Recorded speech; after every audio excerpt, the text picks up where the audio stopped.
443. At First Carolina Bank, we pride ourselves on building relationships and doing the day-to-day things in banking extremely well. Experience the First Carolina way for yourself or your business today. Visit firstcarolinabank.com. First Carolina Bank, member FDIC. Are you looking for the perfect holiday gift? Did you know that Bailey's has something for everybody and every budget? Sure, we're known for our designer jewelry, fine diamonds, and luxury watches, but we also have a vast selection of jewelry and gifts under $500. Add a little sparkle with the popular Sterling Collection Pave Diamond Hoops or Pave Diamond Cushion Pendant Necklace, both for only $175 each. Show your love with our Icon Collection Diamond Open Heart Ring for $375. Or stick with something classic, like a Koya Pearl stud starting at just $165. Bailey's is your go-to destination for holiday shopping. We're proud to make gift-giving easy since 1948 and to be voted Best Jeweler year after year. Located in Raleigh's Village District, Cary's Fenton, also in Rocky Mount and Greenville and Charlotte. Every woman wants a Bailey box under the tree. I'm a wife and the mother of 2 kids. And when I get to work in the precinct house and put on my uniform, I can tell you, as a police officer, we're building partnerships.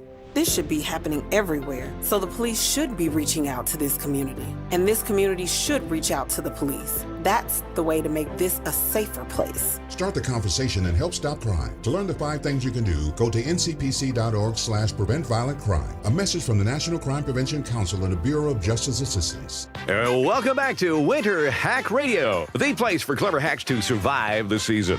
Icy driveway? Well, try spreading sand or birdseed to help with traction. Snowy puppy paws? Well, grab a whisk, brush it off, done. Catch COVID-19? Well, just get... Actually, there's no hack for COVID-19. But if you test positive, prescription medications for COVID exist. Ask your doctor if they're right for you. Visit PfizerForAll.com to learn more. Sponsored by Pfizer. This hour of the Triangle Sports Leader is powered by Ritchie Law Firm, injury lawyers. Ritchie Law is on top of it. Go to RitchieLaw.com. That's RitchieLaw.com. They score! Broadcasting live from the Lenovo Studios. WCMC HD1 Holly Springs. 99.9 The Fan. The Triangle Sports Leader. WRAL meteorologist Elizabeth Gardner. Gradually, the rain is tapering off out there for us this afternoon, and temperatures will creep up into the upper 40s. We see clear skies overnight tonight, and temperatures take a big drop into the upper 20s for overnight lows. Sunny skies for Wednesday, with highs in the low 50s. Weather update brought to you by Newcomb & Company, where your comfort is their business. Visit newcombandcompany.com. 3 o'clock check of your money. Dow Jones up 228 points to 47,517. Throws downfield for McMillan. Makes the catch at the 20. He's got the 10, the 5. Touchdown, T-Mac.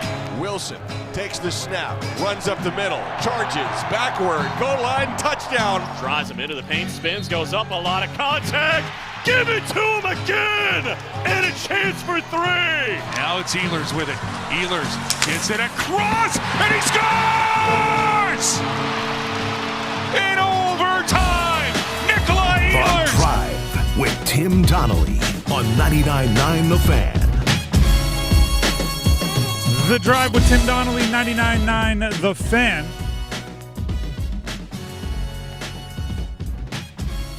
It's Tuesday. It's December.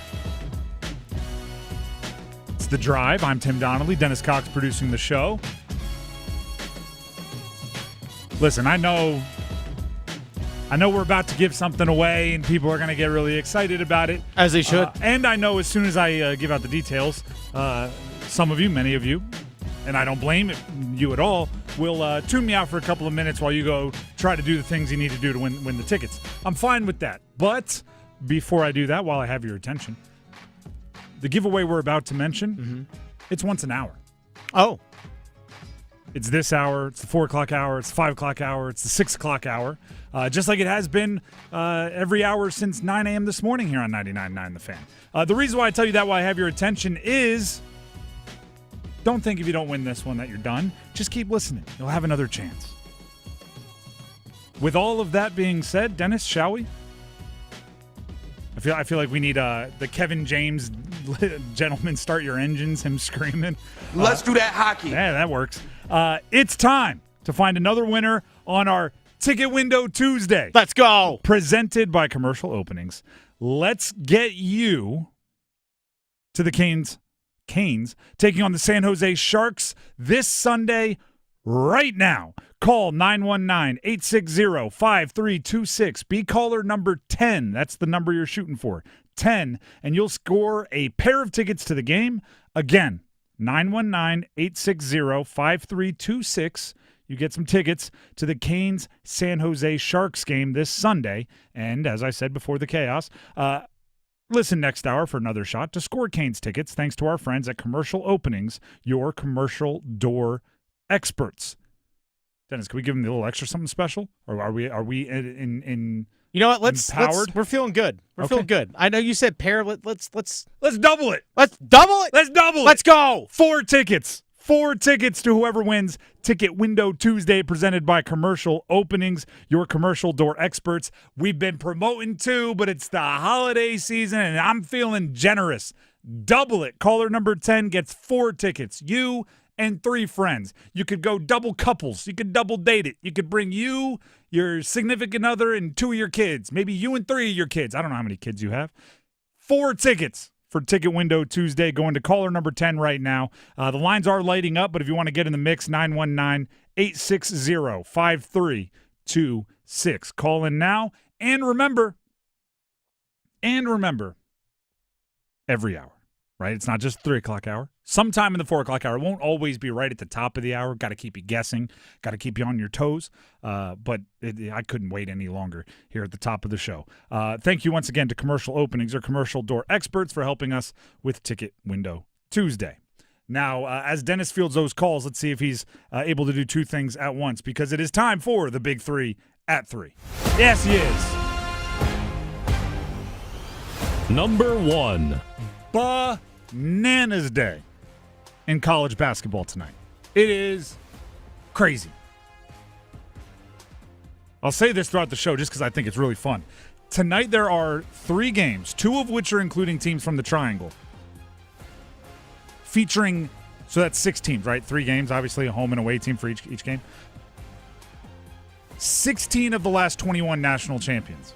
Florida versus Duke. That's 3-time of the last 21 national champion Florida, 2 times of the last 21 national champion Duke. We'll talk about that one right now. There's also UConn, 5 national championships in the last 21. Kansas, 2 of them. UNC, 3 of the last 21 national championships.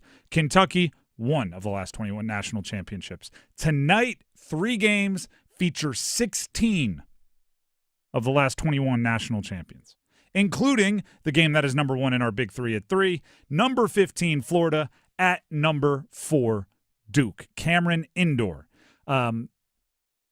There's let's follow the storyline that we've been talking about with Duke, right? What's their thing? What do they have to overcome? And meanwhile, they've been overcoming it, right? They've been playing really, really well. A lot of that has to do with Cameron Boozer. We'll get into that.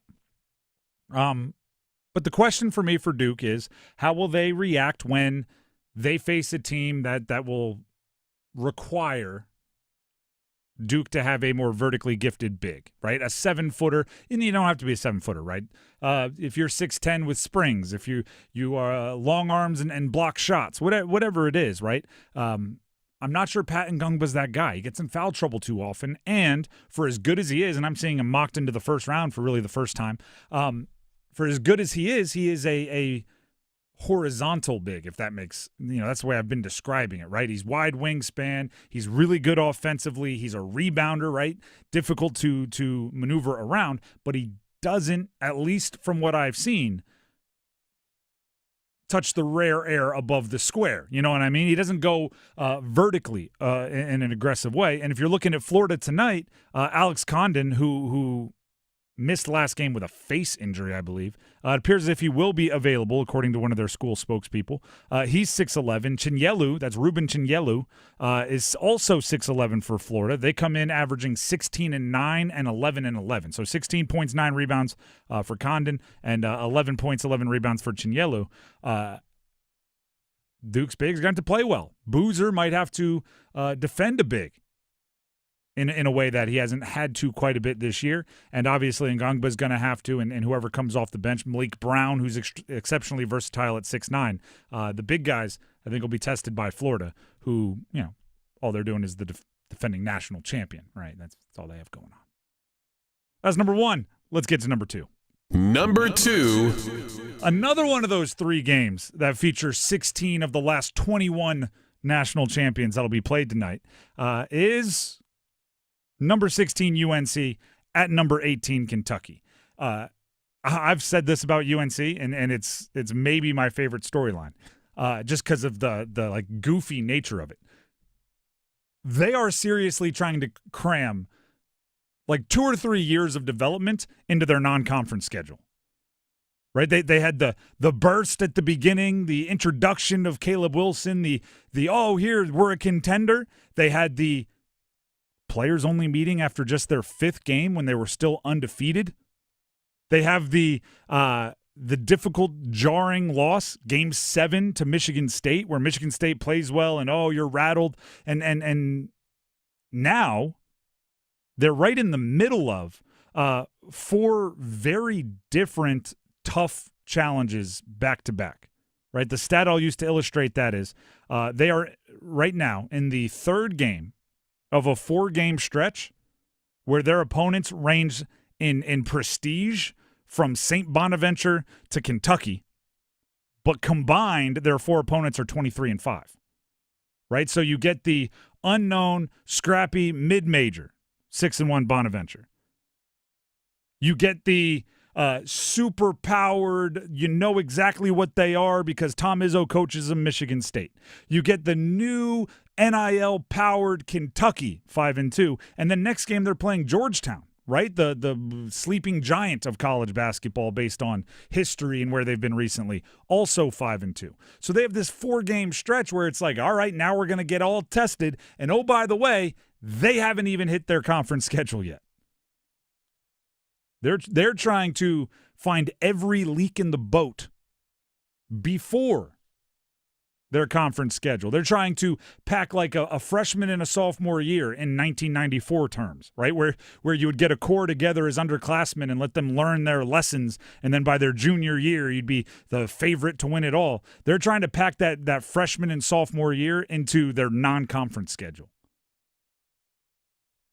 We'll see if they can do it. Big game tonight, UNC at Kentucky.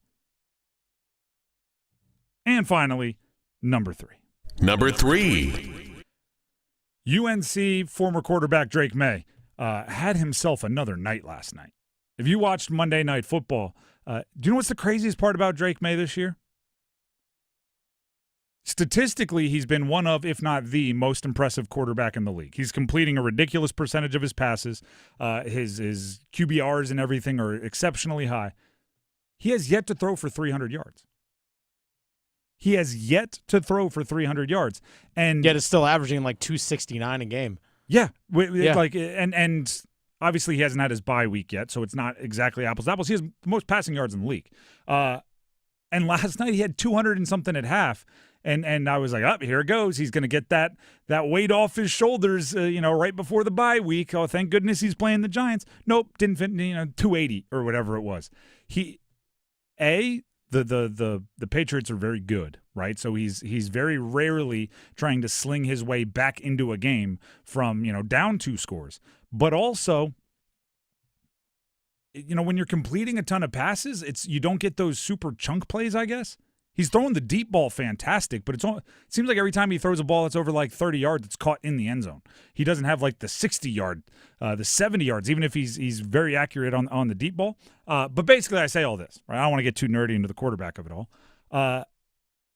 Not many NFL MVPs have played at the Triangle schools.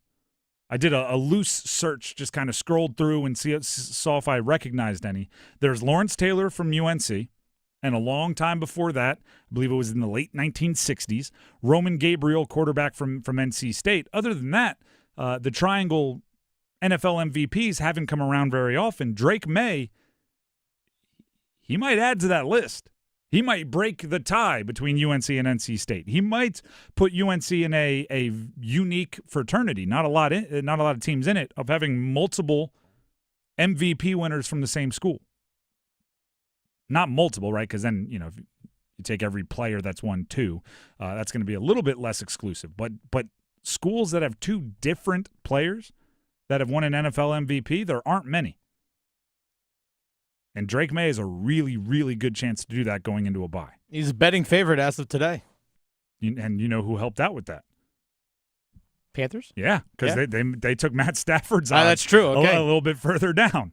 Because they obviously Drake Maye and Matt Stafford before this week were, the 2 betting favorites, along with Jonathan Taylor didn't have a great game either. So Drake Maye, I always talk about the Stafford effect back from his Lions days. You have to play well in your primetime games. Drake Maye's Monday Night Football debut, pretty darn good. Just quick decision maker. Gets the ball out, caught for 8 yards, and you're like, that's boring. But it's now 2nd and 2, which is awesome. I think the biggest thing about having, like you said, not thrown for over 300 yards in a game this season, but still averaging somewhere around 269. I think his yards per game average, is 3rd in the NFL. Mm-hmm. It just goes to show you the consistency of which he's playing week in and week out, which is for a second-year player, first time with Mike Vrabel as his head coach, and not a ton around him. It's impressive. He's just to kind of illustrate that one more different way. He's never had this year, hasn't had more than 300 yards in a game, also hasn't had less than 200. Right? So he's been right in that mix with an overwhelming majority between 250 and 300. And they're winning, and like I said, all the advanced analytics really like him. The Drive with Tim Donnelly, 99.9 The Fan. We're going to be back after this with a team we haven't talked about yet. There's so much sports going on in the Triangle. The Carolina Hurricanes. We have news from their practice today. They don't play till Thursday. News from their practice today, and a question about the goalies. Everybody likes to talk about the goalies. Stick around. Tim, I'm receiving an important update. Ooh, are you getting night vision? No. I just found out you could get $200 with Navy Federal Credit Union when you refinance your auto loans from another lender. So, no night vision? No night vision. Learn more at NavyFederal.org/auto loans. Navy Federal Credit Union. Our members are the mission. Navy Federal is insured by NCUA. Credit and collateral subject to approval. Refinance loan must be at least $5,000 to be eligible for the $200. Terms and conditions apply. I am here with Patrick Day of the Aluminum Company of North Carolina. I'm on your website. Gutter helmets right on the front of the website. Do you have a gutter helmet to fit my head? I have a small head. We have a gutter helmet for every head, Adam. So anyhow, if you give us a call, we'll come out and take a look at your windows, doors, siding, roofing, gutters, and of course we can do the gutter helmet. We have financing programs that are really good. So we have like 12 months with 0 payments for 12 months. You don't have to pay anything. So if you're thinking about home improvements and you're thinking you're saving up for it, just come on and see us and we'll go ahead and get you set up and get your project done, and you can pay in 12 months from now. I feel like you're speaking directly to me. If it's for the exterior of your home, there is no better place than the Aluminum Company of North Carolina. You can find them online, aluminumcompany.com. Siding, roofing, windows, entry doors, storm doors, and the world-famous gutter helmets. Aluminum Company of North Carolina, 1-800-672-4348. We know you're hot to see a Carolina Hurricanes game in person. Visit 999thefan.com or fire up the Fan app and enter to win a pair of tickets and parking for the Canes-Columbus game on December 9th. Check out our Hurricanes hot ticket giveaway at 999thefan.com. 'Tis the season for cozy nights and big games. Celebrate with Surfside, made with real vodka. Only 100 calories and 0 bubbles for smooth sipping. It's not a seltzer, it's Surfside. Must be 21. Please drink responsibly. There's a chance it's put on the tape here of Coronado. Second attempt at Bussy again! Oh, dear Bussy! Oh, boy. What a snare. Keep this thing 0-0. The Drive with Tim Donnelly, 99.9 The Fan. I do appreciate everybody that continues to call in for our Ticket Window Tuesday. The tickets have been given away. They were given away a long time ago. Trust me, caller 10 got there fast. So I appreciate everybody that's still interested, still wants the tickets. We don't have any more for this hour. Next hour, we'll have more tickets. So continue to listen and be ready to call in, and just understand, you gotta have lightning quick fingers. You gotta be dialed in, ready to roll. So next hour, we'll give away some more tickets to the Canes Sharks game on Sunday. But for this hour, you can give your phone a rest. But I do appreciate everybody paying attention, and I completely understand why you'd want to exhaust all options trying to win, because Canes tickets are awesome, and going to a game, especially San Jose, by the way. Celebrini, Orlov coming back. They're pretty entertaining team. Speaking of pretty entertaining, the Canes have been pretty entertaining. A couple of wins over the weekend. Some updates from today's today's practice for the Canes, and most of these come from Walt Ruff, Canes team reporter. Pyotr Kochetkov and Jacob Slavin on the ice with the team. Kokaniemi at practice too. Kokaniemi in a regular sweater, not in a no contact. So he's in the mix, like in the mix. Slavin was still in the no contact sweater, but I want to say that was the first time in 2 months that he's been with the team skating. He skated by himself a little bit. Yeah, since the second game of the season. So you had 2 months ago. Sight for sore eyes. Jacob Slavin, even out at practice, just a wonderful bit of news to spark joy on a Tuesday morning. Again, they don't play till Thursday, and just because he skates with the team on Tuesday doesn't mean he's back and ready to roll. But got to be closer than he was, right? There's got to be a sign of good things coming. And then Pyotr Kochetkov, as I mentioned, he was out on the ice as well. He's been on and off the ice this year, dealing with some lower body stuff. And then Kokaniemi, as you brought up, no contact jersey, regular sweater today. We also have some audio for you to update. Rod Brindamore talking about Slavo, Jacob Slavin, out there with the team. I don't think Slavo's too close yet, but I think it's great to see him. I think that's his first practice with us, so it'd be nice to get him in a real jersey and real thinking he was close, but I think at least steps in the right direction. Step in the right direction. I think that's a good way to describe it, right? Like I said, it's not a guarantee that he's back, not a guarantee that he's back anytime soon, but it's a good sight. Such a good sight that they started experimenting. They threw Jordan Stahl on the power play unit.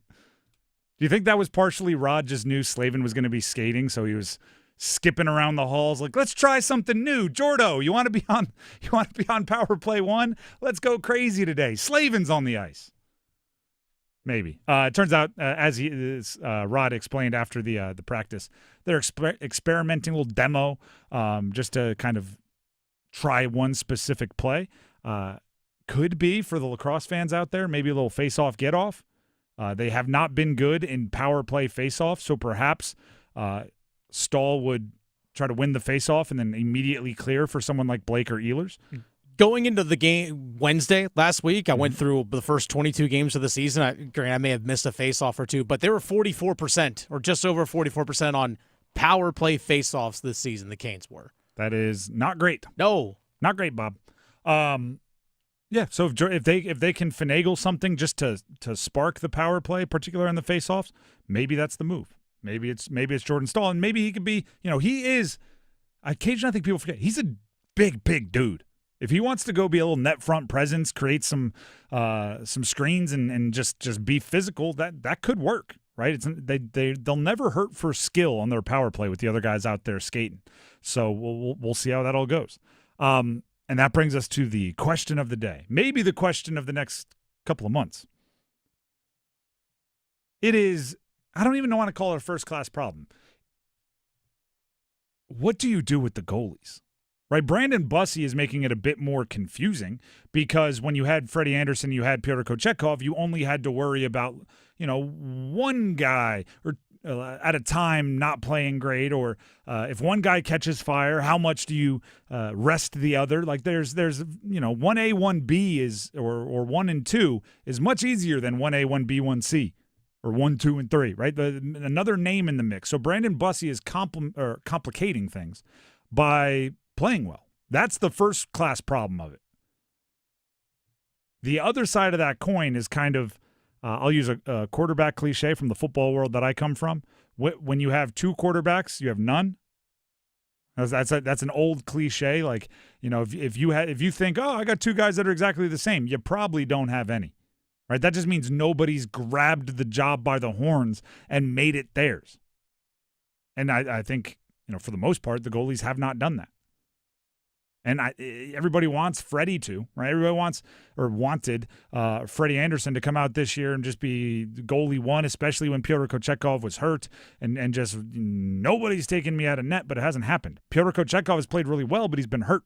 Brandon Bussey's played well, but he's a journeyman minor leaguer just making his first appearances in the NHL. How much do you just go, well, perfect, that's going to last forever? It's a really confusing place to be on a team that quite frankly has most other things kind of handled when healthy, which just it's going to up the scrutiny on the goalies, right? If they weren't scoring, if the defense was poor, if your fourth line was unplayable, then we'd have to divide up all of our attention on trying to fix all of those things.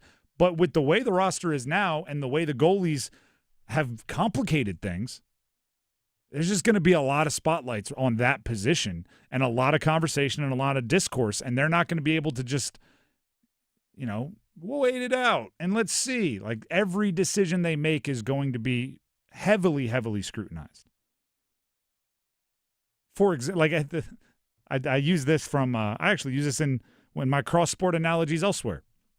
When Rod Brindamore spoke with Adam Gold on Kane's Corner podcast before the season, and he was kind of giving Adam a hard time, and he said, like, you guys dissect my line decisions way more than I do. Sometimes, I get a question in the post game about, why did you skate these two guys together? They don't.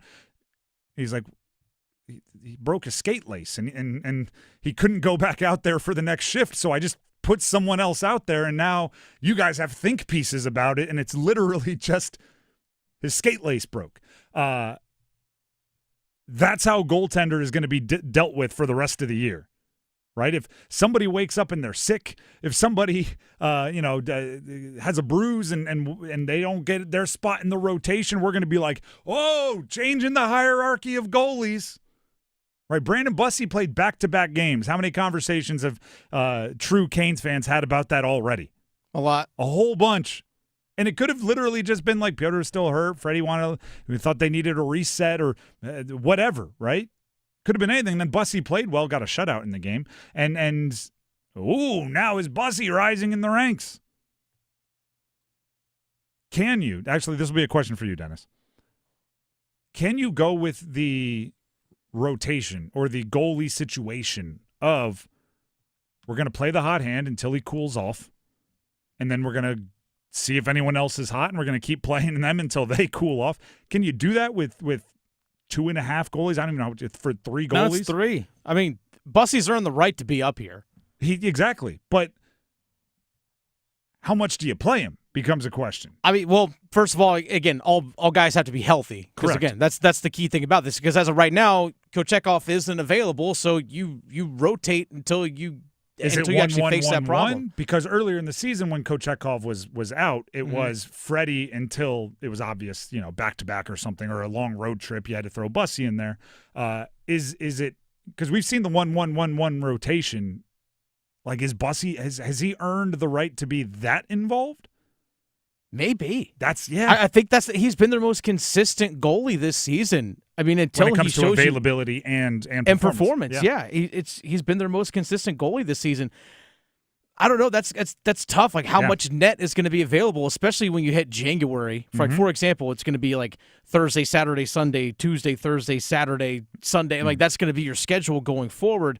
I mean, do you want goalies to sit there just for maybe a week at times? Because then how do you get into a rhythm as a goaltender? That's the difficult thing that they're going to have to try and balance out as well. But we also know the injury history of Kochetkov and of Anderson. So you can't risk trying to send Bussey back down to Chicago through waivers. Not. Someone's going to pick him up. Plain and simple. It's a delicate balance. It really is. And yeah, I mean, you bring up a good point. And we did this with defensemen earlier this year, where, you have all these talks about pairings and who's going to skate off-handed, and then injuries happen, and it's moot for the first 2 months of the season. So we'll debate the goalies, especially with Kochetkov back at practice today. It's like it's a decision that's looming, not a decision that's, hey, one day we might have to deal with this. But it could be decided like by default if somebody deals with something lower body. We never get any details. But I'm fascinated. I'm going to be paying attention, and every time they go out there for morning skate on game day and you get the so-and-so's in the starter's crease, I'm going to go, whoa! Even if it's exactly what I predicted. I'm going to react that way intentionally. The Drive with Tim Donnelly, 99.9 The Fan, and that's the same reaction I have when I go to Bailey's Fine Jewelry in their Village District location, walk into. See, I want to say watch so badly when I'm talking about Fox and Bailey. I almost went watch into. When you walk into the Fox and Bailey watch shop, I go, whoa! Look at what's in the pre-owned and vintage Rolex case, right? Because when you get to pre-owned and vintage, something new's walking through the door every single day. The selection is constantly changing, and you have to stop in to check it out. Or you have to follow them on Instagram at Fox and Bailey Watch Shop to check it out. It's truly worth monitoring, especially if there is that Grail watch at the top of your vision board, right? If you've always wanted a white dial Daytona, if you've always wanted a one with a nickname, right? If you've always wanted a Rolex Pepsi or a Batman, right? If you know those, you know what I'm talking about. If you've always wanted one, you need to check that pre-owned and vintage Rolex case. If you want a birth year watch, right? I always think that's cool, right? You get a luxury timepiece that'll stand and survive forever. It'll become an heirloom in your family that was made in the year one of your children were born, or a year you graduated, or a year you got married. Fox and Bailey and Bailey's Fine Jewelry can help you with that, and they can help you with that within your favorite brands. If it is the pre-owned and vintage Rolex, or pre-owned and vintage Cartier, or a brand new from their boutique Omega, the Hamiltons if you're in a different price bracket, the Norcanes, there's so many unbelievable, Glashütte Original, Blanc Pons. You really can't go wrong. It's whatever your personality is drawn to, and they have it all. They have it all at the Fox and Bailey Watch Shop and Bailey's Fine Jewelry, all at their Village District location. Just make sure when you go in there and check it out, you let them know who told you about it. And that would be me, Tim, here on 99.9 The Fan. We have the Dean's List coming up next, a varied Dean's List. I'll promise you that. A lot of different options here. Stick around, coming up next. This is Gordon Miller from Miller Lending in Cary, the original home of the no closing cost mortgage. Back in 1987, after closing my first no-cost loan, I knew that one day it'd become the trademark of my future mortgage company. I'd been a loan officer for less than a year and began to notice this trend of homeowners chasing lower rates while paying upwards of $15,000 to $20,000 in closing costs, in some cases twice in a year. Imagine giving up $40,000 of equity when all you wanted was a lower payment. And as much as I hate to say it, it's still happening 38 years later. Now, had I been like everyone else, I would have simply charged the fees and moved on. But I couldn't. Think for a minute about how many times your bank reached out to offer a free rate reduction and waived your closing costs. At Miller Lending, we want to be your loan partner for life. So why not pick up the phone and say goodbye to closing costs forever? 919-447-3377, 919-447-3377, or simply apply online at millerlending.com. Miller Lending is an equal housing lender on MLS number 250-2146. Here's Megan with Parkway Sleep Centers. Are sleepless nights affecting your life? Parkway Sleep Health Centers can help. We've treated sleep disorders in the Triangle and beyond for over 20 years. We offer sleep studies, office visits, CPAP machines, supplies, and more. And our streamlined process allows us to see you sooner and usually saves hundreds of dollars. End sleep problems. Live your best life. Experience the Parkway Sleep difference. Visit parkwaysleep.com and start your journey to better sleep today. Parkway Sleep Health Centers. Sound sleep. Sound health. Is your whole home operating at peak performance? With Newcomb & Company, your independent Trane dealer, proudly serving our community for over 70 years. As a Comfort Contract customer, you'll get priority service and a 15% discount on all HVAC and plumbing service calls and repairs, including repairs and replacements for faucets, toilets, piping, garbage disposals, water heaters, drain cleaning, and more. Call 919-862-3000 or visit newcombandcompany.com. Newcomb & Company, your comfort is our business. Wilson Takes the snap, runs up the middle, charges, backward, goal line, touchdown. 3-yarder, Will Wilson, his 4th rush TD of the ball game. The Drive with Tim Donnelly, 99.9 The Fan.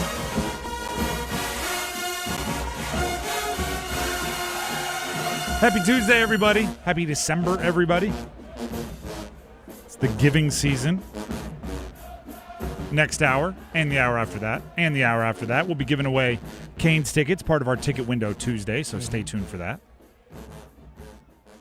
We also, right now, will give some extra praise, a few extra accolades to those that deserve it in the college sports world. It's the Dean's List.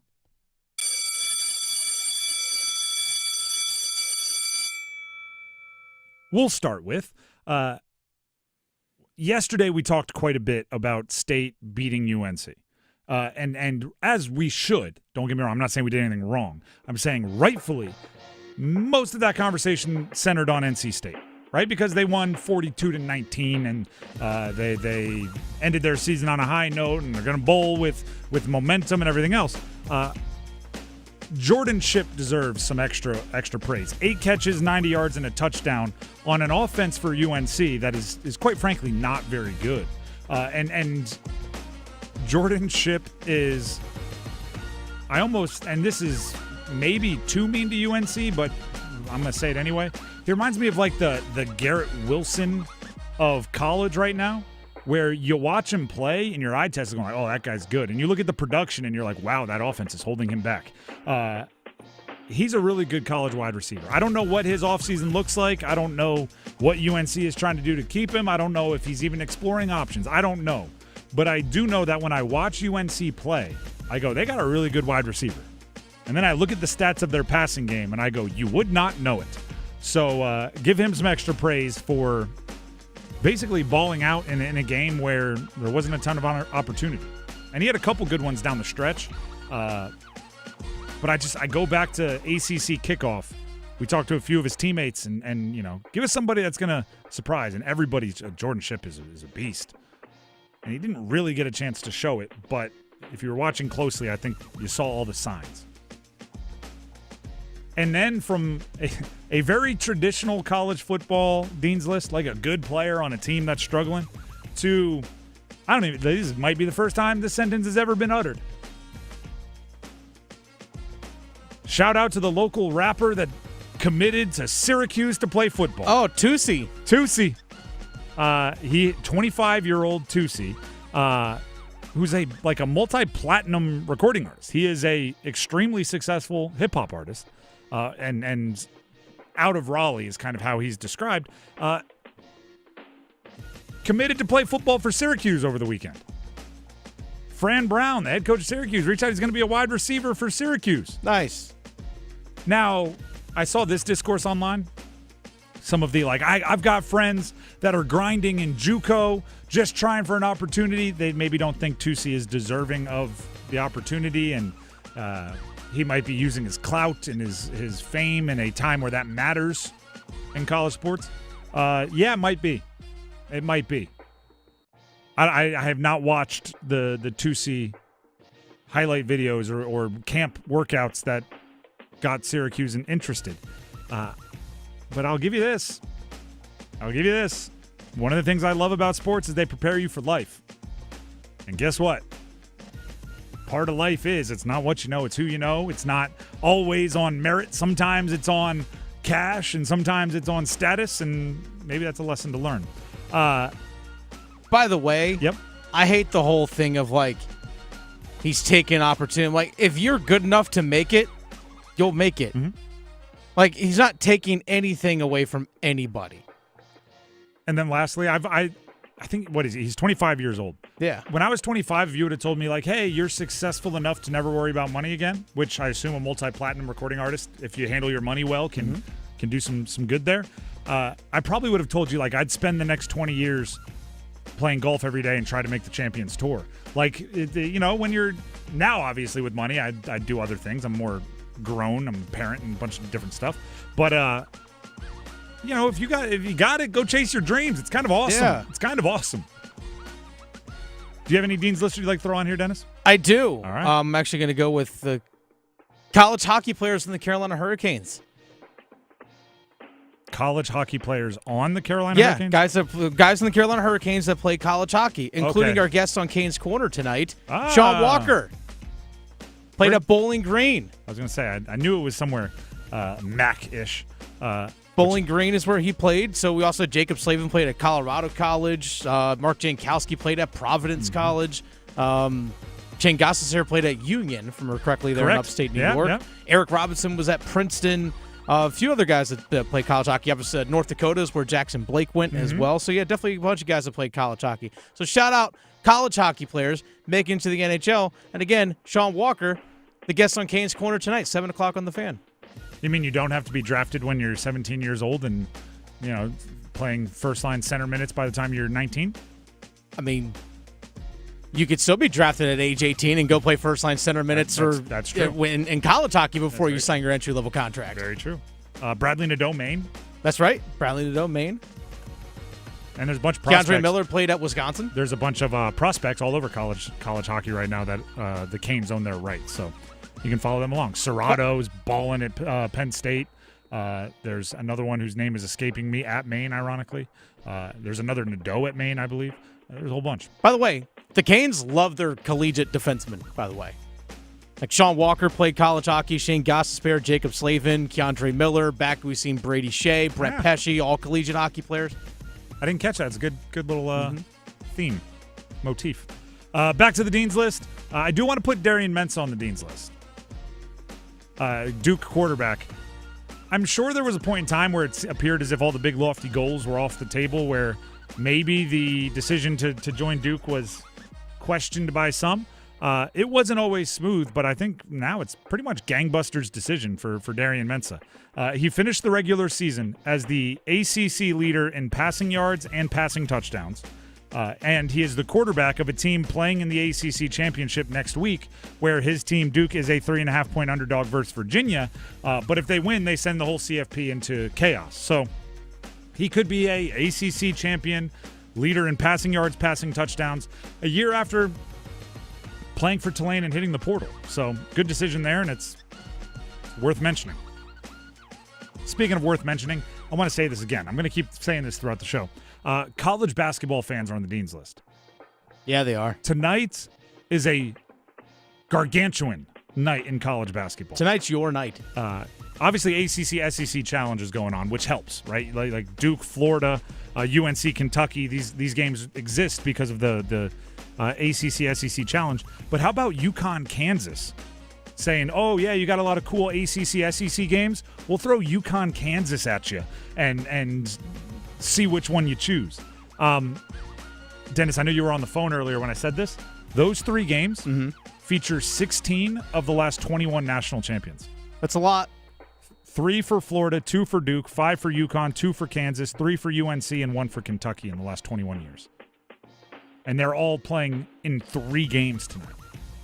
That's amazing. That's just awesome. College basketball fans, enjoy it. And by the way, encourage it. I know that the ACC, SEC didn't have a choice, but I want more non-conference games like this. Now, Duke and UNC have to win them to up net rankings for everything else, and the ACC as a whole has to come out ahead of the SEC and with an emphasis on the bigger games with ranked teams. Have to come out on the top end of the ACC SEC challenge. Can't go 2-16 like you did last year, or 2-14, I should say. Yeah, can't do that. Yeah, that was bad. It just and of course Duke was one of the winners, right? So it just added to the narrative last year that it was Duke and the Pips, right? It was Duke and the Four Seasons. You need more wins from not just your top dog, but you do want to win the top ones also. You need those ranked wins to really boost net. The Drive with Tim Donnelly, 99.9 The Fan. That is the Dean's List. And this is a message from Dennis Cox. That's right. Dennis Cox here from my good friends over at Raleigh Weight Loss Center. I know you've been hearing me talk about this for a little bit of a while now, about the journey I've been on through Raleigh Weight Loss Center. And in 4 months, I've lost 42 pounds. And I know I've been saying that number a lot. You've been hearing me say that number a lot, but that's actually the most important thing, is not just the fact that I've lost the 42 pounds, but I've been keeping that weight off. I've been in the maintenance phase, and there's no shots, there's no injections, no side effects, none of those kinds of things. It's just my body resetting its metabolism. That's the goal at Raleigh Weight Loss Center, so I can keep the weight off that I burn through the program. That's exactly what they told me from the beginning, and that's exactly what's been going on. That's exactly what my body's been doing. It's still just continuing to burn off fat, burn off weight, and I've been able to maintain the weight that I've lost through the program at Raleigh Weight Loss Center. And I know a lot of people with the new year coming up, which, by the way, we're less than a month away from the new year, a lot of people have that goal of wanting to lose weight, eating better, doing all those things to get themselves healthier. Why wait till January 1st? Go ahead and get started on it now. Give Raleigh Weight Loss Center a call at 919-897-7506 or visit RaleighWeightLossCenter.com. Set up a free 15-minute phone call. It's free. 15-minute phone call. Ask any questions that you have. If you have concerns, if you have any medical history, bring that to the table. Bring that to the forefront so you can figure out if the program is the right thing for you. And when you decide to get on the Raleigh Weight Loss program, use the promo code LOSEIT. Lose it as the promo code. You'll save 20%. 20%. That deal runs from now all the way through December 19th. Get started on that weight loss journey now. Don't wait till the new year. Start on it right away. Use the promo code LOSEIT when you call 919-897-7506 or visit RaleighWeightLossCenter.com. I'm living, breathing, walking proof that the program can work. Imagine being 10 pounds down by the end of this month going into the new year. It's possible. 919-897-7506, RaleighWeightLossCenter.com. Results may vary. The Drive with Tim Donnelly, 99.9 The Fan, will be back with the podium of the 4 teams in the state of North Carolina in the ACC. Which one earned their way to gold? Find out. It is I, Juan Carlos Santiago del Santiago, the coolest man in the world. Yes, I am back in Raleigh. Do I go downtown with so many places to party? No, I go to the Shocky's place. The good food, the fine drinks, the coldest of beers, and of course, the many, many beautiful people. I always hang at the Shocky's place, the coolest bar in the world, because, well, it was built for me. Juan Carlos Santiago del Santiago, the coolest man in the world. The Shocky's place, 8800 de Raleigh Road by the Shelley Station. We know exactly what you're not thinking about right now. Wiper blades. But now that you are, take a moment to think about how Rain-X is the #1 brand of wiper blades in America. Why? Because Rain-X thinks about wiper blades all the time. We obsess, so you don't have to. Simply install our blades and then think about literally anything else. So choose Rain-X, America's #1 wiper blades, and then go back to not thinking about wiper blades. Rain-X. Outsmart the elements. What if you could pull up to $500,000 in cash out of your home and drop your mortgage rate down to 4.99% APR? Hey, it's Dennis Cox. Right now at Loan Pronto, they've got the lowest rates in 3 years. With Loan Pronto's Rapid Equity Loan, you can get your cash in as little as 3 days. Pay off all those high-interest credit cards and even skip your next 2 house payments. One client just got $300,000 approved in under 24 hours, paid off their debt, paid off 2 car loans, and saved $2,100 a month. One call, life changed. There's no wait, no hard credit pull up front. You probably won't need an appraisal. Just fast, easy cash from your home's equity. Rates are at a 3-year low. Act now. Call 919-381-1760 or visit loanpronto.com for your free instant home appraisal. See how much cash you can get today. Loan Pronto, A+ rated with a BBB and nearly 2,500 5-star Google reviews. Call 919-381-1760 and see how much cash you can get today. Loanpronto.com. Equal housing lender, NMLS 166171 on approved credit. Visit NMLSconsumeraccess.org. If you or anyone you care about is facing a family legal matter, call Cordell and Cordell today at 1-855-GET-LEGAL or visit CordellCordell.com to schedule your consultation. There's a lot on the line in divorce. This is Joe Cordell of Cordell & Cordell, the largest family law firm in the country, with over 35 years of helping clients navigate divorce. But being big doesn't mean less personal or less local. Our attorneys live and work in your community, and as neighbors, they understand the challenges your families face. Divorce touches all areas of your life: your home, savings, retirement, and of course, kids. So when you find yourself facing divorce, you need a partner you can count on. Visit CordellCordell.com to schedule your consultation. If you or anyone you care about is facing divorce, contact Cordell and Cordell today. With over 100,000 clients served, we understand the challenges you're facing on a personal level. Call Cordell and Cordell today at 1-855-GET-LEGAL. That's 1-855-GET-LEGAL. Joseph Cordell, licensed in Missouri and Illinois. CordellCordell.com. Ehlers gets it across, and he scores! In overtime, Nikolai Ehlers with the game winner from Taylor Hall. What a setup, and the extra point goes to Carolina. This is The Drive with Tim Donnelly here on 99.9 The Fan. That would have been pretty exciting to see in person, wouldn't it? A Nikolai Ehlers game-winning overtime goal to break a 0-0 tie. That would have been pretty fun to see in person. Maybe something like that will happen on Sunday when the Canes host San Jose. Maybe. And maybe some of you will be there because we're giving away tickets. Not right now. Not this moment. Next hour. Next hour. And not right at the beginning of the hour, or maybe it will be. I don't know. Or maybe it won't be. Maybe it's not. Got to keep you on your toes.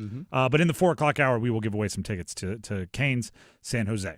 Right now, we are giving away podium spots as part of the podium.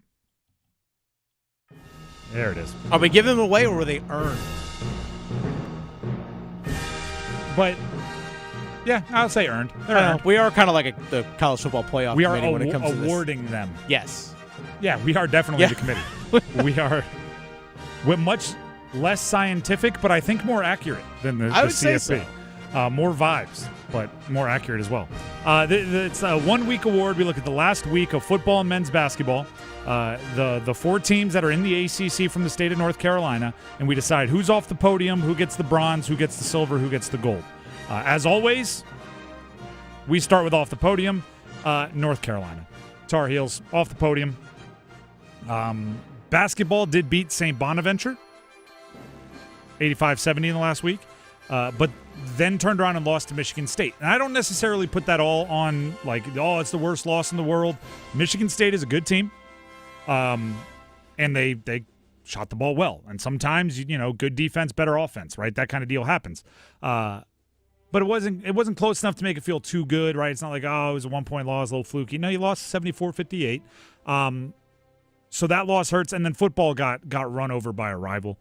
They lost to State 42-19. The Bill Belichick first season ends with 4 wins. A defense that had really turned the corner about midway through the season, gave up 42. The football team did the heavy lifting on their way to the off-the-podium spot for Carolina. Bronze, this is the lowest they've been in a while, Wake Forest. Wake Forest has been staying at the top of the podium a lot lately. Yeah. The basketball team didn't have the opportunity to make many statements. They beat Campbell by $1 billion. They beat Northeastern by a little bit less than $1 billion. I think it was 15 or 13. I have it right here in my notes. Football also not what we've grown used to seeing from Wake Forest recently. They lost 49-32 to Duke. Wake Forest has not been a shoot-it-out team. They don't want to have to score 40 to win. They want to win ugly. They want to lean on their running game. They want Robbie Ashford, their quarterback, to be able to use his legs, control the ball, shorten the game. And obviously none of that happened when you lose 49-32 to Duke. But I guess Duke deserves or gives them a little hat tip because now Duke's in the mix for the ACC championship, and without beating Wake, that wouldn't have happened. So bronze, Wake Forest. Silver goes to State, even with a basketball loss that I'm sure they want to forget. The loss to Seton Hall was the previous week, so that one's not in this. Boise State, they won, but I give it a little bit more credit because if you remember when we were doing the podium last week, I should say, the Boise game was halfway over, and they played better after our podium to get a double-digit win. So only kind of that last run counts this week. And then they lost to Texas 102-97. Yeah, that was a crazy high-scoring game. What a weird game. And I believe Darian Williams had 10 points in the game. Yeah. So you might have the best offensive player, one of the best offensive players in the country, and you're able to score 97 points with him only scoring 10 and you lose? That's a weird game. But a loss nonetheless. And then the football team, really lifted them up to the silver with a 42-19 win over their rival. Dave Doran gets to, tout his record against UNC. They go into the bowl, win, lose, or draw in the bowl. They have an above 500 record, which this game secured. And it's a rivalry win in a football game, at home, at night. Yeah, that's gonna get you the silver medal. And if you're paying attention, if you're watching on YouTube, first of all, I'll wave to you. Second of all, you already know who's the gold. If you're not watching on YouTube, you can process of elimination your way to the gold. I'll tell you now, it's Duke. Their basketball team got a top 25 win over Arkansas, 80-71. And their football team beat Wake 49-32. Wake, a better win than you'd think. Like it's, I know at the beginning of the year, not many people gave Wake credit, but they have enough wins that it's a good win for Duke, especially when you consider they won by 17 and all of the stakes they had and all the help they got around the ACC. It ended up putting them in the ACC championship. Duke also, you can say, won the state championship. They did. Manny Diaz, he knows how to make it happen in state. But beating Wake 49-32, addition to the basketball team winning 80-71 over number 22 in the country, Arkansas, they get the gold. This is a conversation we're going to have later on, but I think I've said this on air. My dad is a Duke basketball fan, right? Long before I was born, lived in Durham, had season tickets. So Thanksgiving, right, I'm with my family, we're watching the Duke game. And he, as many fans are, my dad is a bit susceptible to overreacting watching his team, right? If the other team goes on a 5-0 run, it's like, oh, what are they doing? It's like, well, they hit a tough-to-hit three and then got 2 free throws. Let's pump the brakes a little bit. I just kept telling him, like, once Boozer catches fire, you'll be fine, right? Because I was watching the game and just going like, he's pretty much better, more physically gifted than anyone on Arkansas right now, and I think Calipari knows it. And Boozer had a huge game, 35-9-3. He's now one of 4 Duke players that have multiple 35-point games in a season, and he's done it in his first 8 games. It was very much just wait for Cam Boozer, you'll be fine. Can we go back to playing cards? Like, can pass the hors d'oeuvres and just watch Boozer. You'll be okay. And that's comforting to know for a Duke fan. I'm not saying it comforted my dad at all, right? He had to still see it before he calmed down. But Boozer, I don't know. The conversation is going to continue being about the NBA draft. Darren Peterson is still kind of the consensus number 1.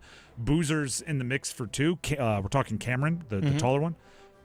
I'm not sure how his game translates to the NBA, if he'll be as effective, but it is tailor-made for the college game. He is going to put up ridiculous stats this year.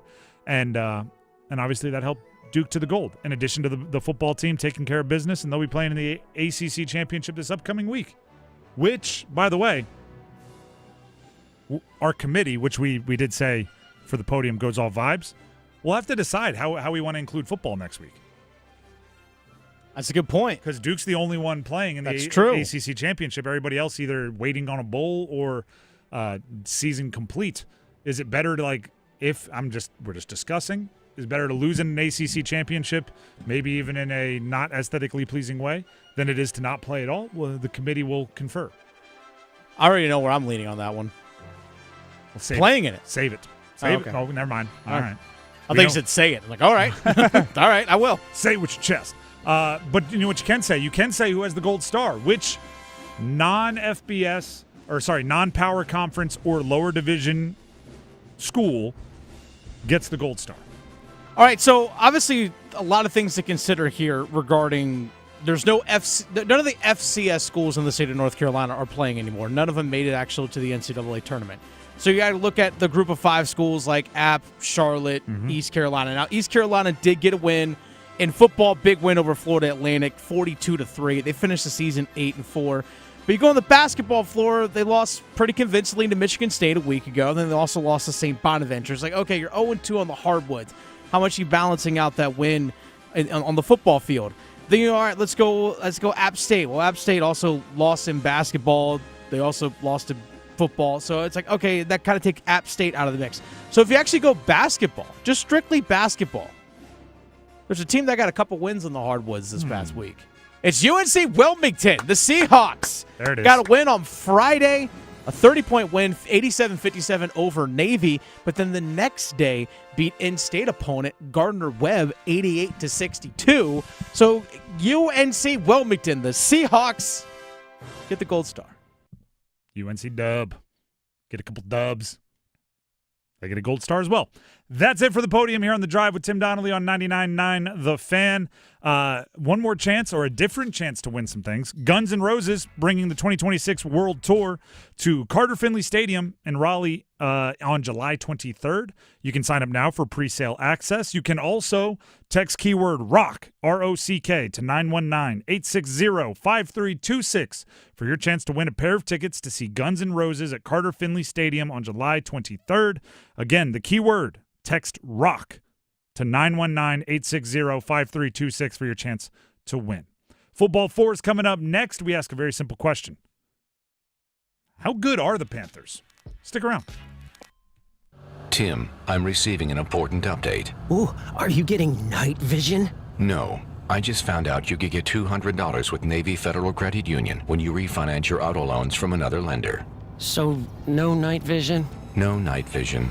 Learn more at NavyFederal.org/auto loans. Navy Federal Credit Union. Our members are the mission. Navy Federal is insured by NCUA. Credit and collateral subject to approval. Refinance loan must be at least $5,000 to be eligible for the $200. Terms and conditions apply. 99.9 The Fan is partnering with the Salvation Army of Wake County for Team Up to Give. We cheer together, we celebrate together. And when our neighbors are struggling, we step up together. Across Wake County, more of our neighbors continue to face nights without a safe place to sleep. Your gift could be the one that turns the tide for a family in crisis. So team up with us. Together we can make sure no one is forgotten. Team up, give hope, change lives. Text GIVE to 919-860-5326 or go to teamuptogive.com to donate. Hi, I'm Marcy Bailey from Bailey's Fine Jewelry. This holiday season, why not give a gift that truly shines? At Bailey's, we believe in making every moment special, and our carefully curated selection of fine jewelry is sure to bring joy to your loved ones. From stunning diamonds to designer jewelry and luxury watches, we have the perfect gift for everyone on your list. Gift the magic of a Bailey box and make this Christmas unforgettable. Visit us today in Raleigh, Cary, Rocky Mount, Greenville, and Charlotte. Bailey's Fine Jewelry. Every woman wants a Bailey box under the tree.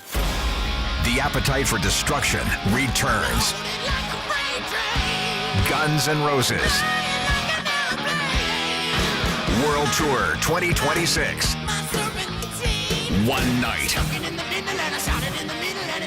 Carter Finley Stadium, Raleigh, July 23rd. Tickets on sale Friday at livenation.com.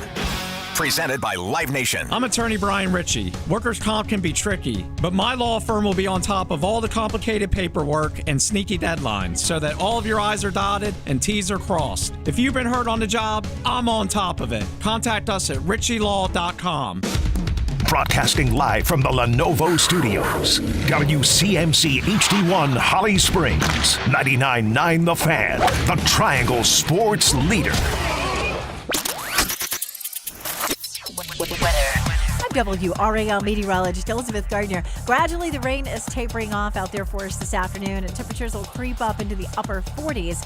We see clear skies overnight tonight, and temperatures take a big drop into the upper 20s for overnight lows.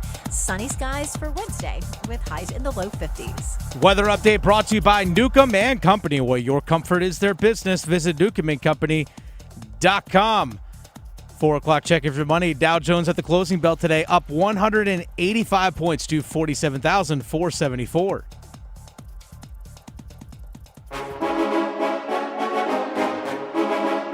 Let's move the chains. Time for football at 4. The Drive with Tim Donnelly here on 99.9 The Fan. We will, just so everybody knows, have our next Ticket Window Tuesday giveaway presented by Commercial Openings, where we give you some Canes tickets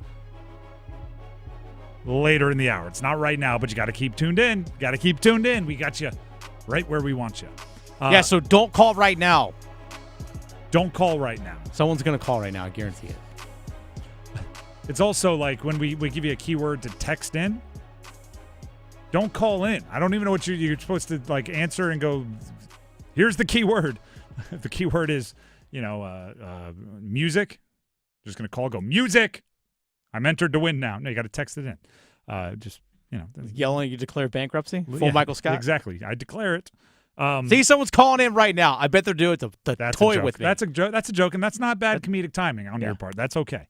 The Drive with Tim Donnelly, 99.9 The Fan. Instead, what we're going to do now is answer, this is just a classic bye-week question. How good are the Carolina Panthers? Right? Because so much of your season is spent asking questions like, can they win X amount of games? Can they beat this team? Can they be in the mix for the playoffs? And all of that is very based on what you've already done, right? If you're already sitting at 5-5, you need 3 more wins to get to 8 games, right? I'm not asking any of that. What I'm asking right now, and obviously we'll use statistics to help us sort through it, but all I'm asking right now is how good are they? And we'll use comparison as a way, right? We'll use comparison as a setup here. So power rankings, right? Old school. If you ranked every team in the NFL based on just how good of a football team they are, where do the Panthers fall? We know where they fall as far as like the standings go, right? Right now they're 17th in winning percentage. Bye weeks haven't happened yet and things, so winning percentage is better than just straight record. They're 17th in the league. Pretty much right in the middle, right? 32 teams, pretty much right in the middle. 17th in winning percentage. ESPN Power Rankings have them in 18th. If you look at point differential, I thought this was interesting, right? How many more points or less points have they scored than their opponents when you total it all up? They are very close to the bottom. They have scored 50 less points than their opponents this year. 2 spots above them in the rankings with minus 38, the already eliminated from playoff contention Arizona Cardinals. So they're minus 50 in point differential this season, and that's including a 30-0 win over the Falcons. Correct. Okay. Pretty much completely canceled out by the 40-9 loss to the Bills. There's that. But yes, they are minus 50 in point differential. And if you look at the teams that they are, trying to chase down, most of them are in the positives. But what does that mean? How does that help us show if they're good or not? Here's what the Panthers are. This is inarguable. They're inconsistent. They are inconsistent. Their good is pretty good. Their bad is horrendously bad. And it's very rare we see their middle of the road. They are a roller coaster. They, if every game you play, we'll just keep it super basic, out of 10, right? Every game, you're a 7 out of 10, you're a 2 out of 10, you're whatever, out of 10. You can completely ignore 4, 5, and 6 for the Carolina Panthers. They are either playing their good version or their bad version. They don't throw anything out there in the middle of the road, which, by the way, I think is good for, winning games. I don't think the Panthers, if now I'm getting too down into hypothetical equations, but I'm gonna try to power through and see if everybody can stick with me. If the Panthers average playing 50% as good as their potential is, and every game they played 50% as good as their potential is, I think they're losing all of those games. I don't think 50% of the Panthers is winning that much. But if they average 50% and you're getting half of your games 80 and half of your games 20, I think they're winning a lot of the 80s, right? I think they're winning some games there, and that's kind of what's happening, right? They're 7-6, they're a game over 500, but when they play well, it's impressive. That game against the Rams this is not an exaggeration. If it were on the road, I think it might be the answer. It's one of the best wins of the year by any team. If it would have been in LA, I think it could argue it's the best win of the year. With it being home, you take a little bit off, probably settles for top 10. But that is a no joke, very, very good win. I'm not sure there's a worse loss than their loss to the Saints. I'm not sure if you go to anywhere in the league, you'll find a worse loss than that loss. And that is the tale of the Carolina Panthers. This is a debate we have, and he might be listening because Mike Glennon, friend of the show, also my cousin, is involved in this. Dennis, you know I'm an NFL draft nerd, right? The nerdiest. Okay, perfect. I say that with a compliment. Oh, yeah, no, I take it as one. I didn't even consider that might not be a compliment. But there's a group of us that take the top 10 quarterbacks in every NFL draft. I'm actually going to ask you the question, Dennis, so you might have to take notes because it's confusing one. We struggle with it. We take the top 10 quarterbacks going into every draft. Obviously, 10, they're not all good, right? But we have our own scoring system. It's 1 through 5, and you can go down to decimals if you want to. A 1 is like 10-plus year starter, multiple Pro Bowls. You can win because of him. 2, longtime starter, but, never really the guy. 3, longtime backup. 4, probably makes it to the end of his rookie contract, maybe not further. 5, complete bust. Teams are cutting him even if they still owe him $10 million. And that's our ranking. The one we struggle with, and this came up last year with Jalen Milroe, the Alabama quarterback. What do you rank somebody that you believe is either like a 1 or a 4 or worse? Like you see absolutely no possibility that they end up like a 10-year starter who's okay. Either they put it together and they're a multiple-time Pro Bowler, or we forget that they were ever drafted and the NFL history doesn't remember them. Do you rank them a 3?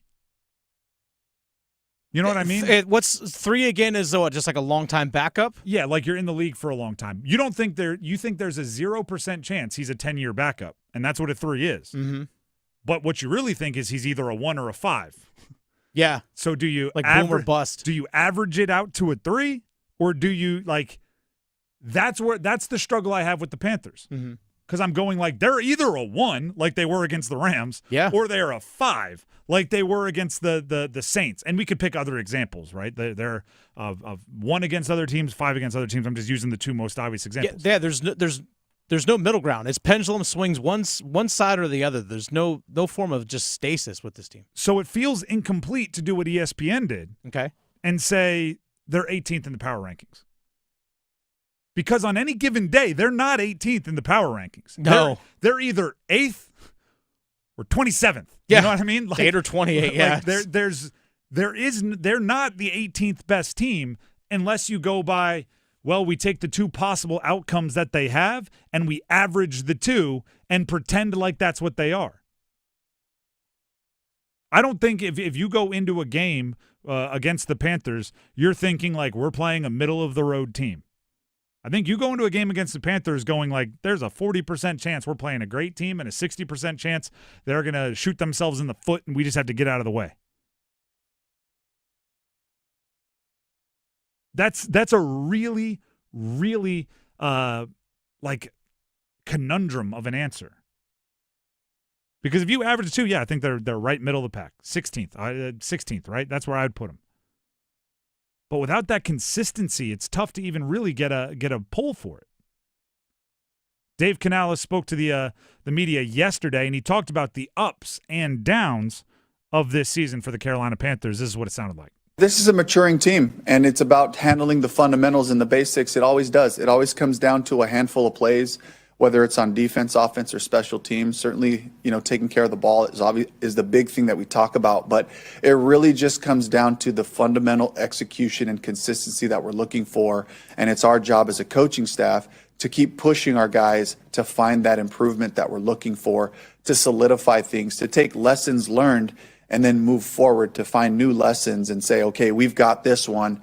Let's remind ourselves how important it is to take care of this or that, and that's what we're continuing to push the group on. We have this next game coming up after the bye to continue to work on our football. Our goal is to play our best, to find our best football. And that's got to be the full focus of the group. And the inconsistency that we've seen, it always comes back down to some of the most basic things. It's blocking and tackling. It's throwing and catching, making those plays when we're supposed to, owning your leverage, being where you're supposed to be. And that's just a sign of a group that's continuing to figure out who we are, find that identity so we can have it show up on a weekly basis. Find that identity, consistency. It's a really, really tough thing to find if you haven't been doing it all along. It's a really, really tough thing to find if you haven't been doing it all along. Not saying it's impossible, not saying they won't find it, just saying it's not the easiest thing in the world. The Drive with Tim Donnelly, 99.9 The Fan. Just to let everybody know, little tease, we do have the 2025 All-ACC postseason football teams that we will announce after the break for you. But before we get there, Dennis Cox has something he'd like to tell you. That's right, I do. Dennis Cox here real quick for my good friends over at Loan Pronto. Folks, what if you could pull up to $500,000 in cash out of your home and drop your mortgage rate down to 4.99% APR? Right now at Loan Pronto, they got the lowest rates in 3 years. With Loan Pronto's Rapid Equity Loan, you can get your cash in as little as 3 days. You can pay off all those high-interest credit cards and even skip your next 2 house payments. One client recently just got $300,000 approved in under 24 hours. They were able to pay off debt, paid off 2 car loans, and saved $2,100 a month. One phone call, and their lives were changed.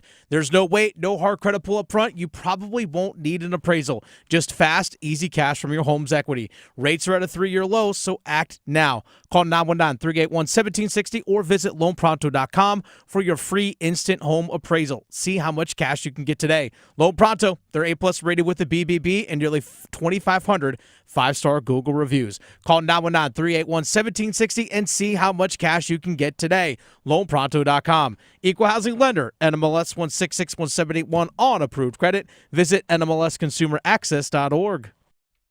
The Drive with Tim Donnelly, 99.9 The Fan, will bring you the All-ACC postseason selections football edition next. Evan, Canty, and Michelle are unsportsmanlike.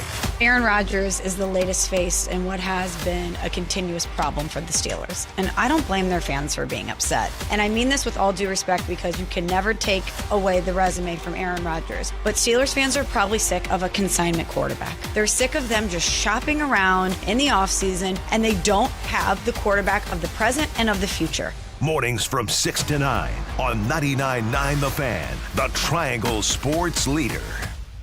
It's bow time. 'Tis the season for food and family, but thanks to Bojangles, you don't have to spend hours in the kitchen when loved ones come home for the holidays.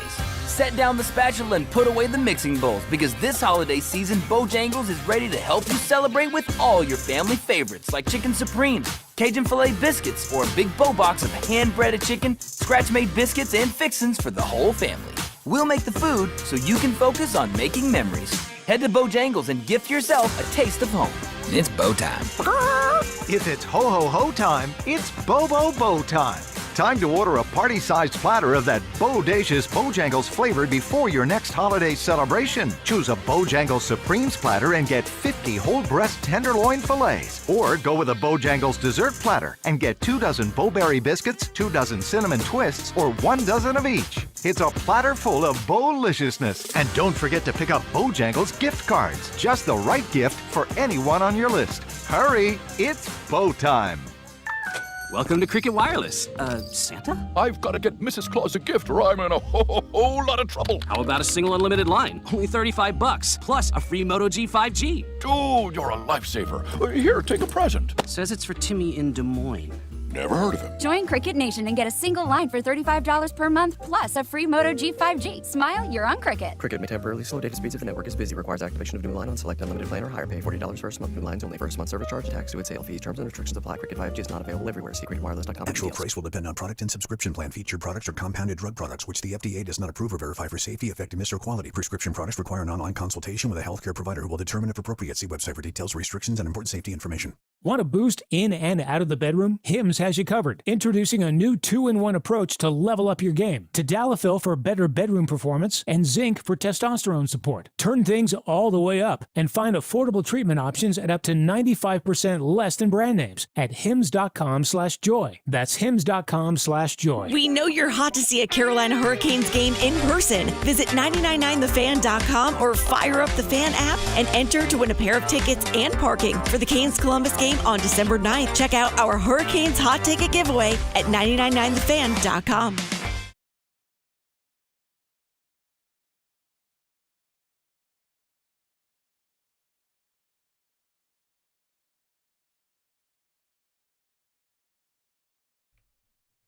The Drive with Tim Donnelly, 99.9 The Fan.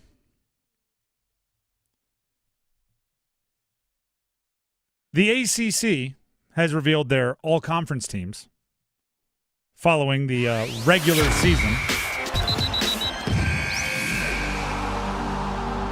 And as you might expect, I have some notes. We'll start with the first team. Should we start with the local guys, or should we go with the notes that I may have? Yeah, go with your notes. The notes, Haynes King got the first team nod. I disagree. Not because Haynes King isn't awesome, but because Georgia Tech did not finish the season well. And a big part of the Haynes King motion was the idea that he played this super winning football. Like, I'm a big fan of Haynes King. I like how tough he is. I like how he makes football or quarterbacks seem like football players, which I very much respect. But if all that gritty and grimy and dirt on your pads, dirt on your jersey doesn't add up to a top 2 finish, an appearance in the ACC championship game, losses in 3 of their last 4 or 5 games, like if the whole mystique goes away. Meanwhile, there's somebody like Darian Mensah for Duke, who finished second team All-ACC, who statistically was more impressive from what you try to do as a quarterback, whose thing was never about like making all the winning plays. It was about, hey, our defense gives up some points and I sling it around and try to throw us back into this one. I'm not sure Haynes King would have been my choice. Well, Georgia Tech did finish technically tied for second. Correct. In the conference. And he also led the ACC in rushing touchdowns. Technically, that tie was broken. I know, but still finished tied for second. Correct. But he also led the ACC in rushing touchdowns this season with 15. Which is impressive, don't get me wrong. Yeah, it is. I'm not saying he's a scrub. Mm-hmm. I'm just saying the rushing touchdowns slowed down, didn't they? It's a full season award. And when Darian Mensah has a big game at the end when everything was on chips on the table, it's a different beast. I mean, you just said full season award, but then you go point out the last game of the year. So is it a full season award, or is it how you finished? No, it's definitely a full season. Darian Mensah didn't stink earlier. I know. But neither did Haynes King. Haynes King, he definitely slowed down in a big way. And he was hurt early on and didn't play a ton.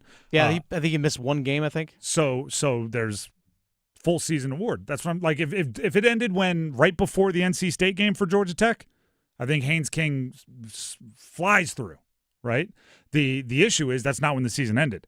And I think many had maybe already made their decision, and I don't think that's how it should be done.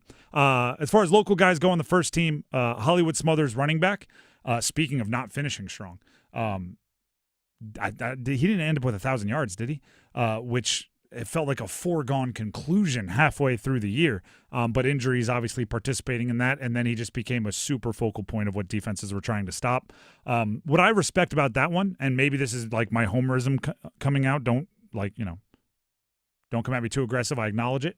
I hope the voters noticed that the offensive line wasn't great for NC State, and his production was wildly earned. There were runs that were for 0 yards, and he had to break 3 tackles to do it. So Hollywood Smothers, first team, joined by Jamari Taylor of Virginia. I think that's well earned as well. He had a nice season. Transfer from NC. I don't want to get it wrong. Central. Okay, NC Central. I knew it was one of the schools in state. Smothers rushed for 939 yards. Also added 189 yards receiving as well. 7 total touchdowns. All right, so we'll go. Like you said, slowed down a lot. Yards. Little injury bug kind of hit him a little bit too. Wide receivers, Deuce Robinson from Florida State, which, by the way, Devon Marshall from State, that he was, player of the week simply for locking up Deuce Robinson because he's been so productive. Chris Bell from Louisville, I was just watching some tape on him earlier. Good player, possession, bigger dude. Malachi Toney from Miami, freshman. He's going to have a long career and make a lot of NIL money. Justin Jolie from NC State, tight end, first team.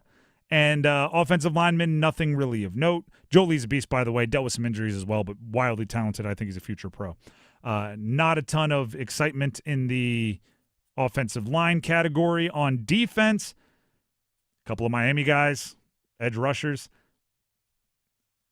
Do you know what frustrates me about this? I'm not saying they're wrong, okay? Because Ruben Bain Jr. is going to be like a top 7 pick, and Akeem Mesidor, I assume, similar. If somebody on, I'm just going to name some teams, Miami, Florida State, Clemson, Louisville, if a player on any of those teams led the entire conference in sacks, do you think they would have been first team all ACC regardless of, this other guy impacts the game in a lot of ways? Because Melkart Abu Jaoud for North Carolina did lead the entire conference in sacks, and he did came on more aggressive once he got to ACC when the competition may have risen a bit for UNC. So he had 3.5 more sacks than Mesidor of Miami. And if you're looking for Ruben Bain Jr., he had 6 more sacks than Ruben Bain Jr. Elsewhere on the first team defense for local guys, Caden Fordham from NC State, a boatload of tackles, really became the main playmaker for NC State. Wake Forest safety Nick Anderson made the first team, and I believe that's it for first team. On the second team, Duke, who's playing for the ACC championship, has Darian Mensah, running back Nate Shepard, the freshman, second team all ACC. Yeah. Cooper Barkate, wide receiver for Duke. Statistically, pretty impressive. Probably had an argument for first team, but eye test maybe held him back a little bit. Doesn't have the wow of a Malachi Toney. Brian Parker, Duke, second team offense. Hard to judge an offensive lineman like that. So pretty much Duke's offense was second team ACC, if you look at it. Like I said, quarterback, running back, receiver, offensive lineman. That's a good point. Yeah. Very good point. Malachi Toney made it again. Second team as an all-purpose back after being first team as a wide receiver. Defense, we have, as far as local guys, Melkart Abu Jaoud, who I just brought up, led the entire conference in sacks for UNC. Chandler Rivers, Duke corner. That's another tough one. I think he probably played better, but the stats weren't there. I think they just avoided throwing his way for a long time, and that secondary was banged up. And Samir Hagans as a specialist, second team as a returner. So there you go. Third team, we'll run through this quickly just because I know I'm just guys naming dudes at this point. Looking for local ties. Justin Pickett.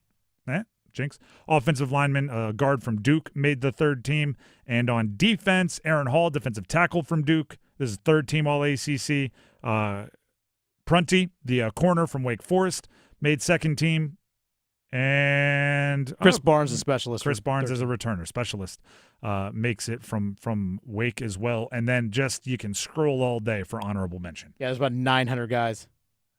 You know what? I'm a few tweaks, but overall, I think the players that deserve to be mentioned were mentioned. By the way, no C.J. Bailey in the honorable mention.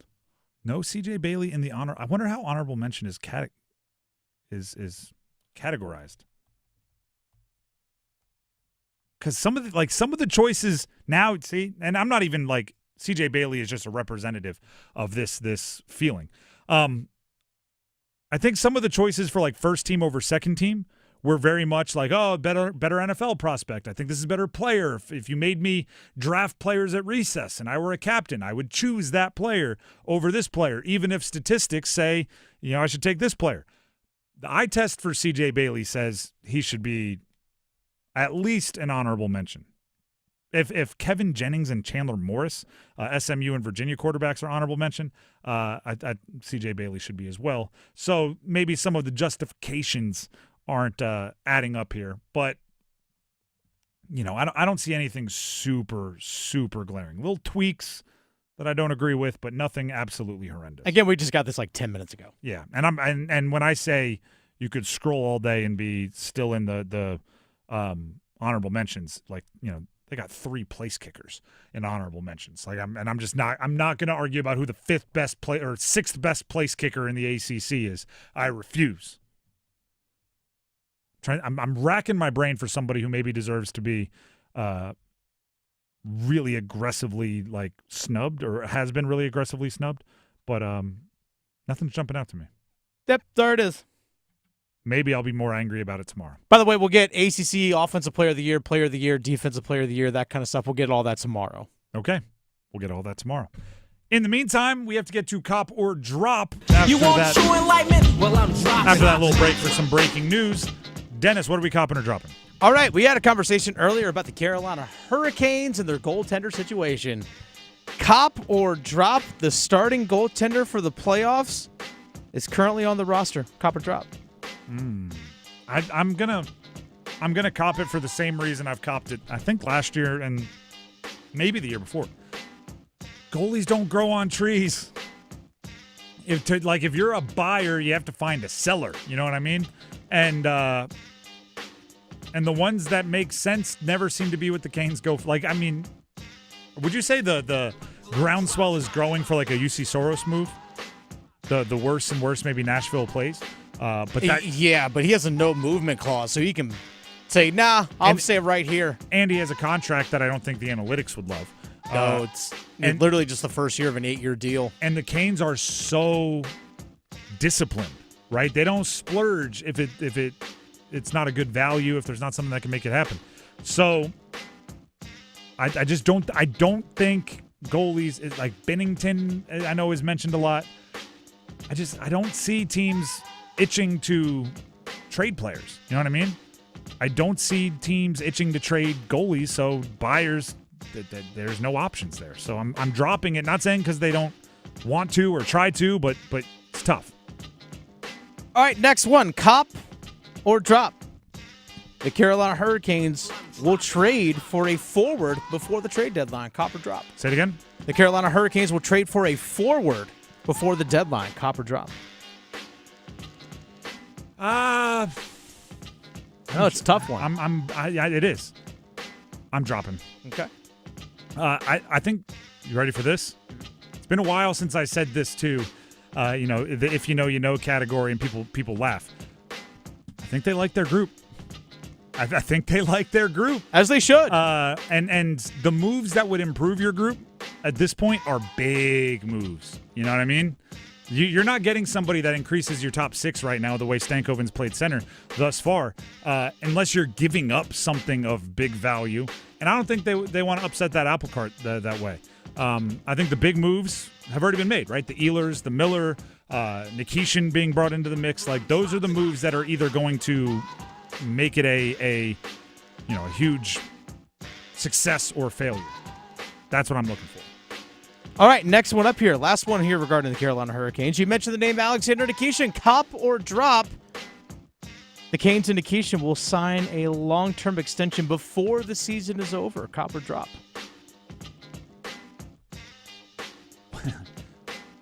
I see. This is the hard part about you're saying Nikishin extension. The hard part is there's a lot of people involved, I believe, that are not like Eric Tulsky and Alexander Nikishin, right? It's very hard to predict agents. And I think it's important to say what you don't know, right? Let everybody know. I don't have a super good grasp of the tendencies of hockey agents, especially if there's agents from another country involved that maybe have a relationship with them from previous interactions, previous business in the KHL. Like, if there's a lot of talk about the college football coaching carousel going on right now. Jimmy Sexton is like the big bad bully in college football coaching agents. And if your coach is a client of Jimmy Sexton, just know, he's going to get his money, right? And it's going to be a big ask, and they'll play hardball. And if they have to go get another job somewhere else to get their money, they will. Same thing with, oh my goodness, I'm blanking on his name. The slick back hair NFL agent who was Drew Rosenhaus. I almost went full rookie of the year, like, Rowan Gardner, you just say every other name. Or Scott Boras, right? There are certain names that David Dunn, there are certain names that who operate a certain way. I don't know what his agents are asking for. The other thing that has to impact it is, so many guys have signed deals in the last 6 months that have either reset a market, risen a, this young player's shown potential market. So I think the Canes would love to sign him to a deal that makes sense. I don't know if sense is what's going to be made in requests from any side or in the market. Sometimes, your market value is just really, really high. So I'm dropping it. I'm dropping it until they have more information until they have an off season to dive into the numbers and figure out a way to make it work. I'm dropping it in season.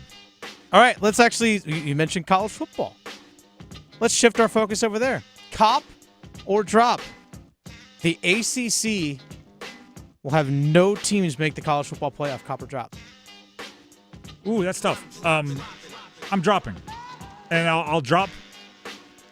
I'll give you like the technical loophole reason why I drop it. Okay. And then I will give you maybe a more spirit of your question answer. Right now, Virginia is a 3.5-point favorite in the ACC championship. If they win the game, they're in the CFP, right? Mm-hmm. They're higher ranked than enough of the group of 5 potential conference champions. So if they win, they're in. And a 3.5-point favorite would indicate that they are above, would make you think. I know it's not an exact equation to just A to B, but would make you think that they're above 50% chance to win.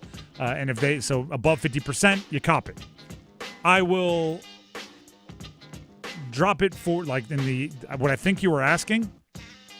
I don't think the committee has it in them. I don't think the committee has it in them to take a power conference champion and say you are worse, your resume is less exciting than 2 group of 5 conference champions. So I think, we saw, 2 weeks ago when the new committee chair spoke to the media for the first time, and it was just a jumble of logic. Logic was turning in on itself. It was, we put this team up because they have better losses. We put that team down because they don't have better losses. We have put this team up because the wins are good. We put this team down because the wins are good. And it just all crumbled on itself. They'll come up with a reason to move Duke ahead of either JMU or Tulane if they both win there, or North Texas, whichever 2 end up being the winners there if Duke wins. So I'm thinking at least one ACC team, or maybe this. They don't put Duke in as a conference champion if they win, but because of that, they force Miami in as a group of 5, and they get an ACC representative because I don't think they have it in them to bar out a power conference team. All right, final one here. The college football coaching carousel continues to turn. Cop or drop? A team in the top 20 will lose their coach to Penn State. Cop or drop? A team in the top 20 will lose their coach to Penn State. I'm going to cop it, and that's a conversation I wanted to have, so we'll transition. Right. I'm copying it because I think the BYU coach is Penn State. I don't think they want to be embarrassed, and I think they got deep pockets, and I think they're going to make an offer he can refuse at some point in the near future. There is an issue, though. And I appreciate that you framed it as top 20. I saw this tweet, and I just brought it up, from David Hale, covers ESPN, or works for, doesn't cover ESPN, for ESPN, covers the ACC and college sports, college football. He tweeted, this comes from David Hale, there are, by his count, 20 teams who have a non-zero shot to make the playoffs still. So 20 teams still mathematically, or not even mathematically, still, to David Hale, alive for the 12 spots in the college football playoff, depending on how conference championships pan out. Of that group, 5 head coaches have already accepted other jobs at other schools. A 6th, meaning BYU's, appears close to doing so. And the OC, the offensive coordinator, of a 7th out of those 20 teams is leaving for a head coaching job. That's Stein, the offensive coordinator from Oregon, I believe his name is, who has taken a head coaching job elsewhere already. That's an issue.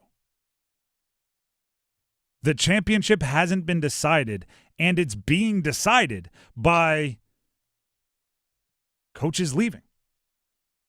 And I'm gonna piggyback off of a statement from Manny Diaz, because Manny Diaz, against his will, has become somebody who is going to have microphones in front of his face quite a bit, and they're going to be asking big picture questions, and his opinion is going to matter. And the reason why I say it's against his will is because he was just trying to win games for Duke, and now he could potentially represent a ACC conference champion if they can pull off the win that might be left out of the CFP. And there's going to be a lot of, is that right? How do we fix it? Is this a feature or a flaw of the CFP? And he's going to be talking big picture quite a bit, and I thought he handled his first few opportunities exceptionally well, answering those questions. Here's part of his response about this part of the season, the coaching carousel changing, transfer portal, and everything else, with the championship still not decided. We've made things better by having one portal instead of two, but we've stuck it in January. You can already see what's going on in the coaching profession. The same thing's happening with players, and we refuse to protect the sanctity of football season.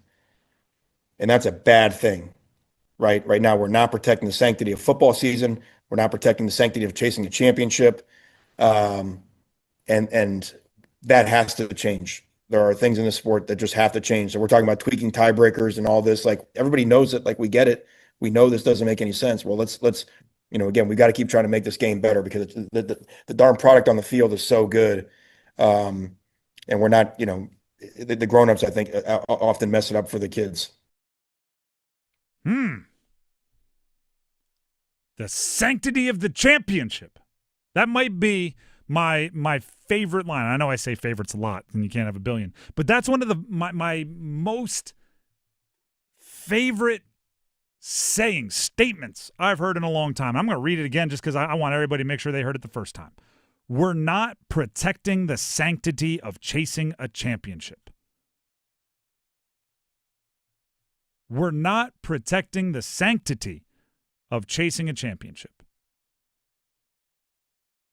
This part of the season should be all about whoever is still alive for a national championship doing absolutely everything they can to win a national championship. Because if not, what are we doing? Right? Why are the teams that are hiring these coaches? Because they think these coaches give them a chance to win a national championship, yet they are actively leaving or confusing or splitting their focus from winning a national championship. Even if they're going to stick around and coach. John Summerall, I think he's in a really tough spot, right? He's coaching Tulane. He is going to coach them for the run, meaning conference championship, and if they make the CFP. Yet I saw on social media him stepping off a plane with all of his family doing gator chomps, when I can tell you college coaches don't have free time when they're getting ready for a conference championship. Especially with tomorrow being early signing day, too. It's very much not like, oh, well, I got a day off, I'll buzz to Gainesville and back. This calendar, no days off. Lane Kiffin, he put out a statement today saying his offensive coordinator can go back to coach Ole Miss if they want, after he demanded that his assistants come with him, and then they apparently can go back. I call cap. I'm just saying. Yeah. I'm just saying. Do you know what's actually a gross part of this? What's that? I don't even know if it's gross. The old rules, meaning no transfer portal, meaning one signing day in February. Once players were on campus, they're handcuffed to your school, no NIL. The old rules prevented us from knowing the truth. And I think I liked it that way. And there's one particular truth that they were keeping from us. I don't think coaches and players have suddenly become more selfish. I don't think they've suddenly started putting their individual goals over the team's goals. I think they didn't have a way to show us. Right? Coaches couldn't take new jobs because nobody was changing jobs before the national championship back in the day. Players couldn't, the portal didn't exist. Right? There was no portal. You had to go hurry up to get to your new job to recruit because it didn't exist. Signing day wasn't until February. You could coach out your season, take your next job, establish yourself, move your family, get the moving trucks, buy the house, then recruit, and have time before signing day. Ignorance, I think, was bliss. Like if you went back and you found the Cinderella teams, if you went back and you found the group of 5 teams that went on magical runs to BCS bowls, if you went back and found the rebuilding teams that went on magical runs in the 1990s, I bet a lot of their coaches would have done the same thing that these coaches are doing today, but it didn't exist. It was impossible. Nobody would ever think to ask you to leave the team in the middle of a potential run to a national championship.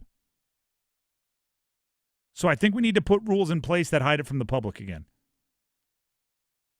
I don't know what you have to do, but make one transfer portal window and make it after spring ball.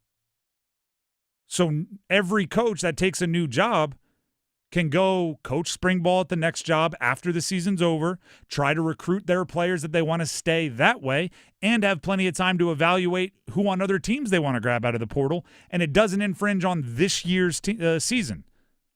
And make it so college coaches, college football, can't hire head coaches until after the national championship game. You want to fire a coach? Go nuts. You can't. You got to promote from within, interim head coach, and you can't hire your next head coach until after this year. With the pushback transfer portal, with the pushback signing day, there's no reason for you to cry foul or unfair. And then, if Lane Kiffin wants to leave Ole Miss or would leave Ole Miss to go to LSU, we just don't know. He just coaches out the end of Ole Miss, and we have no clue that he was being selfish that entire time. Right? Treat it like the NFL, right? The NFL, if a player is on a contract year, their contract's expiring in the offseason, they just try to play well to make money in the offseason. There's no way for another team to say, hey, through 8 weeks you're playing well, we'll give you twice as much money to come here. And they just go, okay, see ya. No, they got to play well all the way through the end of the year to make themselves the best candidate for their next job. If Lane Kiffin wants Ole Miss to give him the most money, win the national championship with Ole Miss. Put the rules in place so we don't know everyone's selfish, like we used to. We used to think they were team first, team always, team only, even when they weren't. The Drive with Tim Donnelly, 99.9 The Fan. Before we move on, Tim Donnelly here for Maynard Service Company. Talk about ignorance is bliss. There's some of that when it comes to the things in my house. And I don't mean by what's going on with the kids or anything like that. No, I mean ignorance is bliss in that I have absolutely no clue how my hot water heater works. And I went to Maynard Service Company's warehouse, and their owner, Brett, awesome guy, gave me a tour. And he brought us into a room where they were working on training hot water heater repair. They had a hot water heater, a modern hot water heater, brand new, sliced right down the middle. Gave us like the cross section. It looked like a computer in there. Wires and circuit boards. I don't even know what to call them. It's probably not circuit boards. But it looked like a robot in there. I have no clue how it works, but guess what? I don't have to because I have Maynard Service Company. And you don't have to either because you have Maynard Service Company. Heating, cooling, plumbing, electrical, all of it. It's getting more complicated by the year, right? Technology is getting better. It's no longer just gears and valves and you can understand it with engineering class, right? Shop class could teach you. It's more complicated than that. And Maynard Service Company not only are experts in all aspects of modern and traditional heating, cooling, plumbing, and electric work, but they are also super trustworthy, right? They are in your community. They depend on word of mouth, which means, it's always a little risky, or you feel a little like you're taking a risk, trusting someone to fix something of yours that you don't understand completely and knowing they're going to charge you for it. But Maynard Service Company, they're from the Triangle. They service the entire Triangle and 50 miles in any direction from Wake County.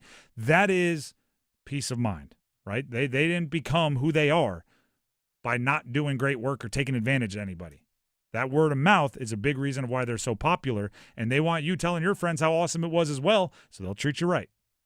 Just like me, I'm telling you, they'll treat you right. Word of mouth. The number to call for Maynard Service Company if you have any heating, cooling, plumbing, electrical problems or questions, 919-361-0993. That's 919-361-0993. When we come back, we do have tickets to give away. Don't forget about Ticket Window Tuesday, presented by Commercial Openings, and Duke, Florida tonight. Massive, massive college basketball game right here in the Triangle. Stick around. Hey, it's Adam Golden. As the Carolina Hurricanes shoot for their 8th consecutive playoff appearance. That's right, 8 in a row. That's not the goal, I should remind you. The goal is being, as Rod Brindamore likes to say, the last team standing. What do they need? Who will get them there? You know where you can find the answers on every episode of the Canes Corner podcast, live on YouTube after games, and wherever you get your podcast. Rate, subscribe, like, share, tell your friends. To 15-year-old Harper, buying an $80 vintage rock t-shirt is a great investment. To Harper's mom, this logic has a few holes in it. So she helped Harper open a Wells Fargo Clear Access banking account. With no overdraft fees and tools to track spending, Harper's learning, one heavy metal tee at a time. However you make money work, Wells Fargo can work with that. Terms apply. Visit wellsfargo.com/deposit disclosures for fees and details.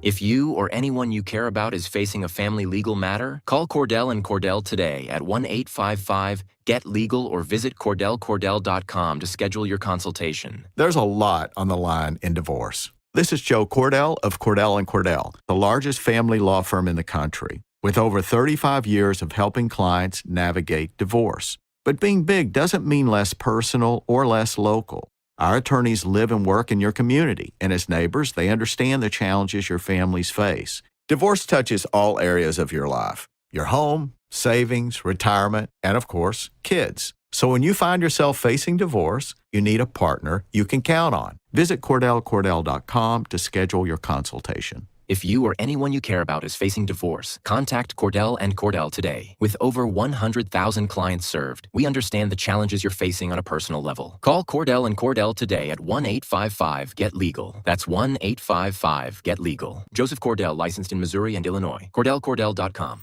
Hey guys, this is Marcy Bailey from Bailey's Fine Jewelry, and we know that you want to get your wife or girlfriend something special this Christmas, but sometimes you just don't know what to get. You wonder, what will she like? What will make her feel special? What will make her say, wow? At Bailey's Fine Jewelry, we have experts that are here to help. We specialize in making you look like a hero. You can even send her in to make a wish list that we keep on file to help make your life just a little bit easier. Bailey's has the largest selection of jewelry in North Carolina, including designers like David Yurman, Lagos, Marco Biccigo, and Apolita, as well as beautifully curated Bailey's collections.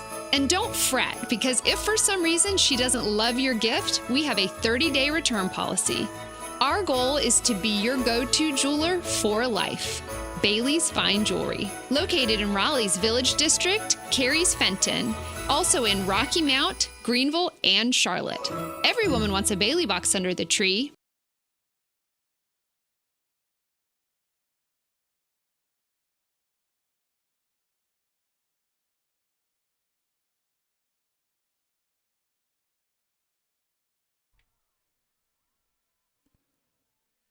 The Drive with Tim Donnelly, 99.9 The Fan.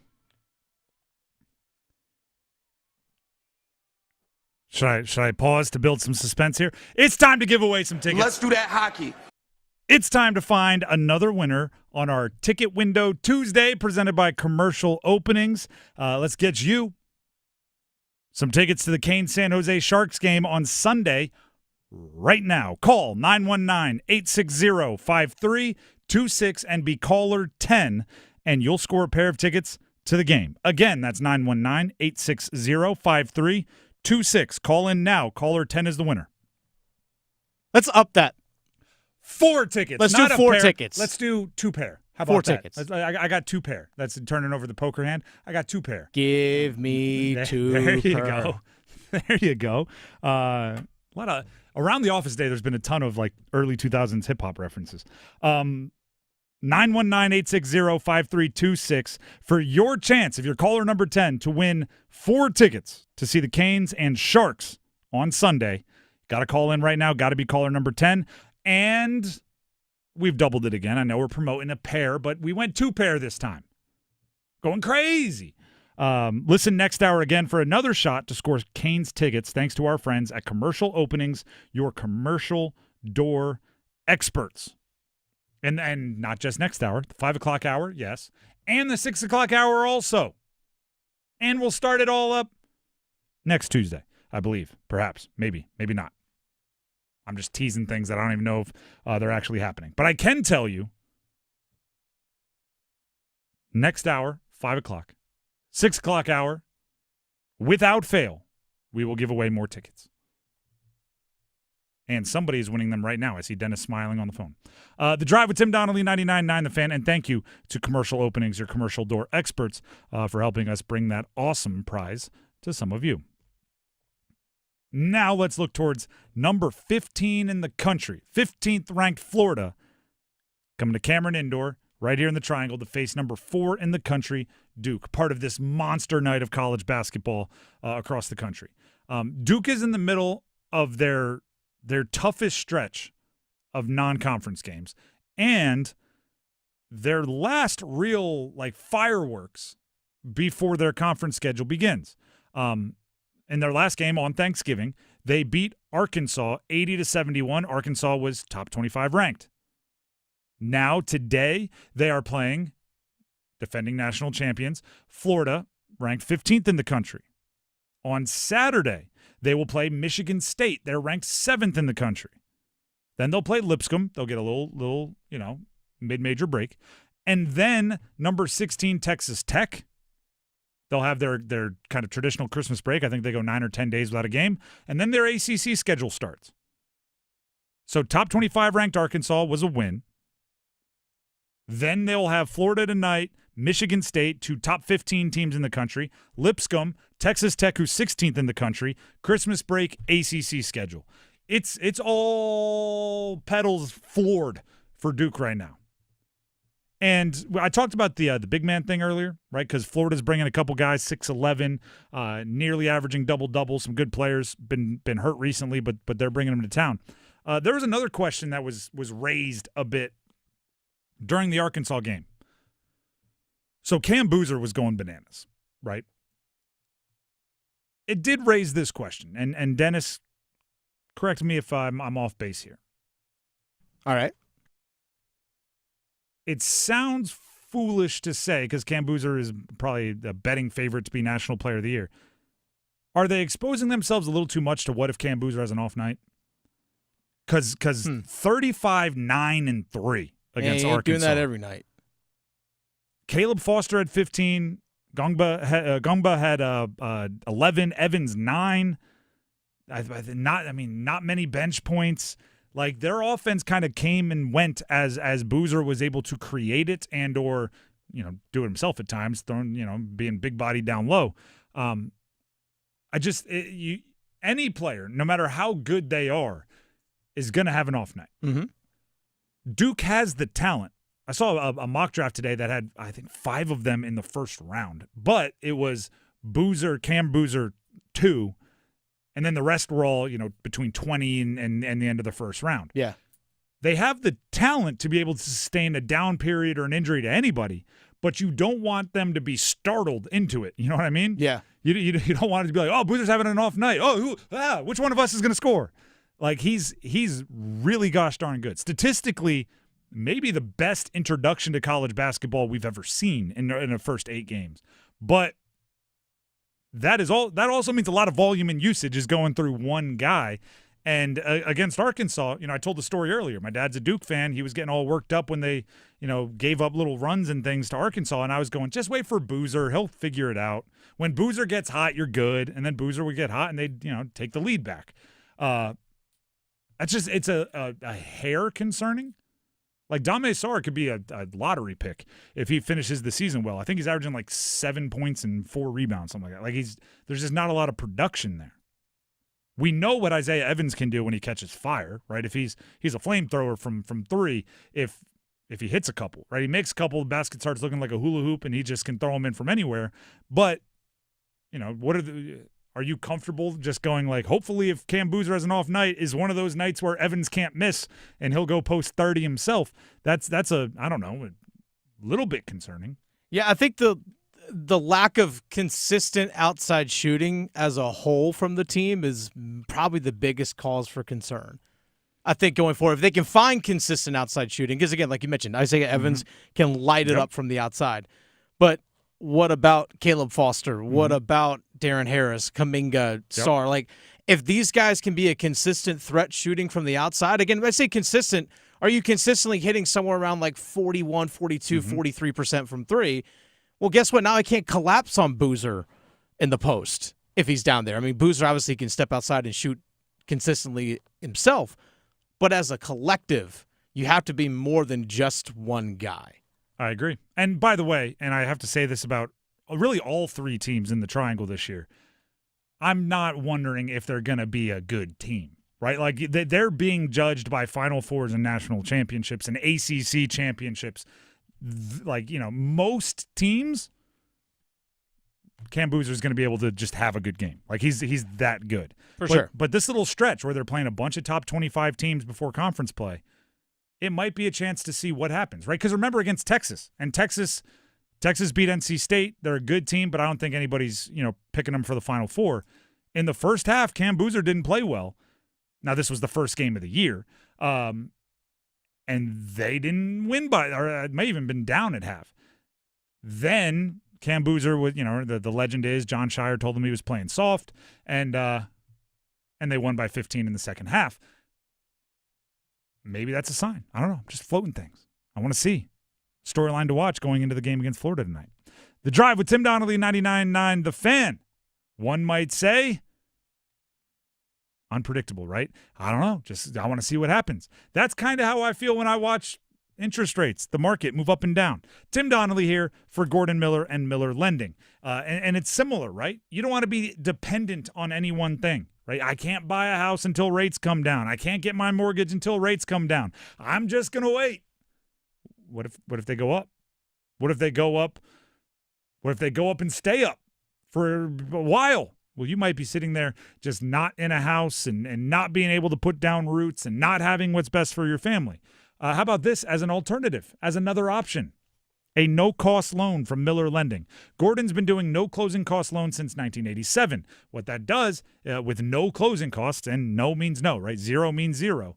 With no closing costs, you can take that cash that you had saved up for closing costs, maybe put it towards your monthly payments month to month, which can help you survive a little bit of a higher rate and give you the flexibility in the future if rates drop to that rate you're waiting for. Refinance, no costs, no fees, none of that, no closing costs, same thing, and you just get the lower monthly payment. It's another option that can possibly, maybe even likely, get you into a house now rather than playing that waiting game and waiting for rates to drop that you don't know if they will. Nobody does. It's unpredictable. As unpredictable as college athletes, right? We all rise and fall with, did this 20-year-old wake up on a good day? It's unpredictable. Sometimes that's how I feel the market is. The Drive with Tim Donnelly, 99.9 The Fan. If you want to call Miller Lending, I'll give you the number. Locally owned, by the way, right here in the Triangle. You call someone, you call them, you have someone pick up and carry.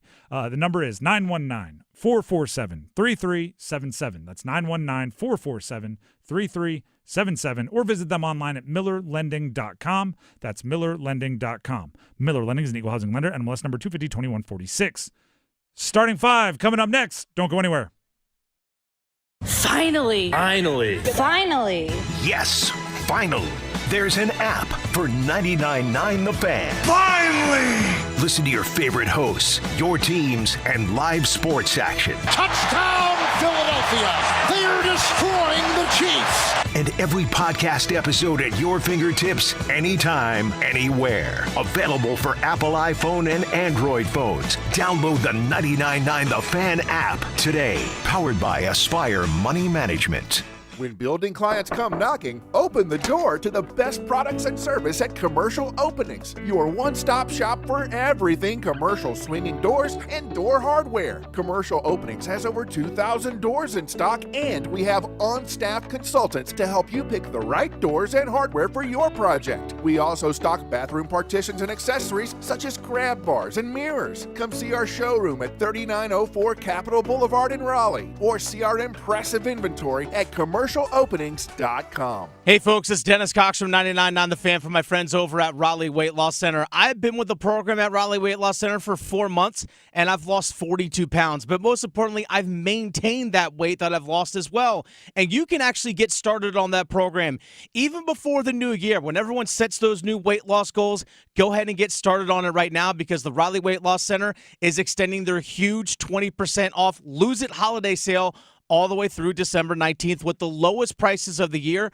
on the amazing program at Raleigh Weight Loss Center. They know the secret to losing up to 1 pound of fat every day with no exercising, no prepackaged meals, no counting points or calories, no drugs, no surgery, and no injections with the risk of serious side effects. Schedule your free 15-minute phone consultation today to see if the Raleigh Weight Loss Center program is the right thing for you. Mention the promo code LOSEIT for a discount. 919-897-7506 or visit RaleighWeightLossCenter.com. 919-897-7506. Mention the promo code Lose It. Results may vary. You're listening to Leaf Filter Radio, and the guru of gutter protection himself, Chris Cunahan, is here to take your most pressing leaf-related questions and bring you a special Black Friday offer. Hey, everybody, Chris here. I understand we have Ron on the line. Ron, where are you calling from? Uh-oh. Ron, are you calling from a ladder? Well, I was. I wanted to ask Chris what I need to do to get my gutters ready to have leaf filter installed. Oh, Ron, you don't have to do anything. A Leaf Filter Trusted Pro will come out and clean out your gutters, realign and seal your gutters, and install Leaf Filter, America's #1 gutter protection system. So I didn't need to get on this ladder? Ron, Leaf Filter Trusted Pros are in your neighborhood and ready to help. Just visit leaffilter.com/deal to schedule your free gutter inspection and get up to 30% off. Thank goodness. What was that site? That's leaffilter.com/deal. And now, as a special Black Friday offer, you can get a free gutter inspection, plus up to 35% off. This is our best offer of the season. Unlock it now at leaffilter.com/deal. See representative for warranty details. This hour of the Triangle Sports Leader is powered by Ritchie Law Firm, Injury Lawyers. Ritchie Law is on top of it. Go to ritchielaw.com. That's ritchielaw.com. Broadcasting live from the Lenovo Studios. WCMC HD1 Holly Springs. 99.9 The Fan. The Triangle Sports Leader. I'm WRAL meteorologist Kat Campbell. Grab your big coat tonight, but you can leave your umbrella at home. The rain is gone. Temperatures will be dipping into the upper 20s, though, by daybreak Wednesday morning. We're looking at 50 for the high on Wednesday, right around 50 with lots of sun. Thursday, highs reach the mid-50s with increasing clouds. Weather update brought to you by Newcomb & Company, where your comfort is their business. Visit newcombandcompany.com. 5 o'clock check of your money. Dow Jones today up 185 points to 47,474. It's 5 o'clock. Time to serve up the biggest sports stories of the day. Here comes your starting five. The Drive with Tim Donnelly, 99.9 The Fan. It is 5 o'clock, and that is time for the starting five. But today it's also time for a Ticket Window Tuesday. Let's do that hockey. It's time for another winner on our Ticket Window Tuesday presented by Commercial Openings. We just gave away 4 tickets to the Carolina Hurricanes San Jose Sharks game on Sunday, right at the end of the 4 o'clock hour, which means many of you, we saw the lines light up, called in, and unfortunately didn't win. Only caller number 10 wins. So we thought we'd give you a back-to-back chance and start off the 5 o'clock hour with, I'm not even going to play the game anymore, right? I was going to say a pair and then go, no, let's double it. No, we got 4 tickets to give away this hour, and we're giving them all away right now. Let's go. Let's get you and 3 friends, you and 3 colleagues, you and 3 family members, you and 3 whoever's you want to bring to the Canes Sharks game on Sunday right now. Call 919-860-5326 and be caller number 10, and you'll score a pair of tickets to the game. Again, the number 919-860-5326. Not a pair, I just said it. You'll score 4 tickets to the Canes Sharks game. I'll read the number one more time, although the lines are already lighting up. 919-860-5326. And yes, if you don't win, stick around. There'll be another shot for you to win and score Canes tickets next hour. That's the 6 o'clock hour. Thanks to our friends at Commercial Openings, your commercial door experts. Should be a really fun game, by the way. Canes Sharks should be a really fun one. So if you're not the winner right now, next hour, another shot for you. The Drive with Tim Donnelly, 99.9 The Fan. Now we get back to our regularly scheduled 5 o'clock ordeal, which is the starting five. Count them. 1, 2, 3, 4, 5. College football playoff rankings come out tonight. This is a very important CFP rankings update. Obviously, they'll update one last time after conference championships. But one thing I've noticed that the committee has done in the past is they almost, with the updates, right, that like this is not a final CFP. This is not what they're going to make their decisions off of. That's next week.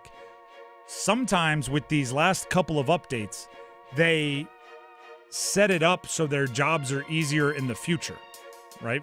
For example, if they know two teams are going to play each other, they might put them at like 8-9.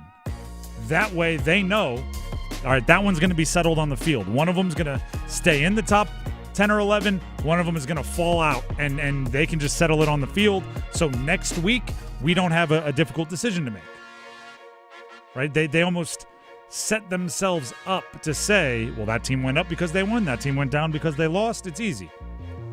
So pay attention to where, if Duke, Tulane, JMU end up this week, North Texas, if they're in the mix this week, because if you want to set yourself up, if you're the committee and you don't think you can actually have an ACC champion not in the CFP, well, you move Duke up now.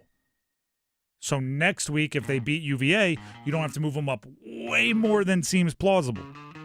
And I'm not saying Duke's going to be in or out. I'm just saying, or opposite, right? You could move down a JMU, a North Texas, a Tulane to be more realistic that Duke would jump them, right? If they try to set themselves up for a little easier path to what they want to have happen next week, I think we'll notice tonight. So just pay attention for that.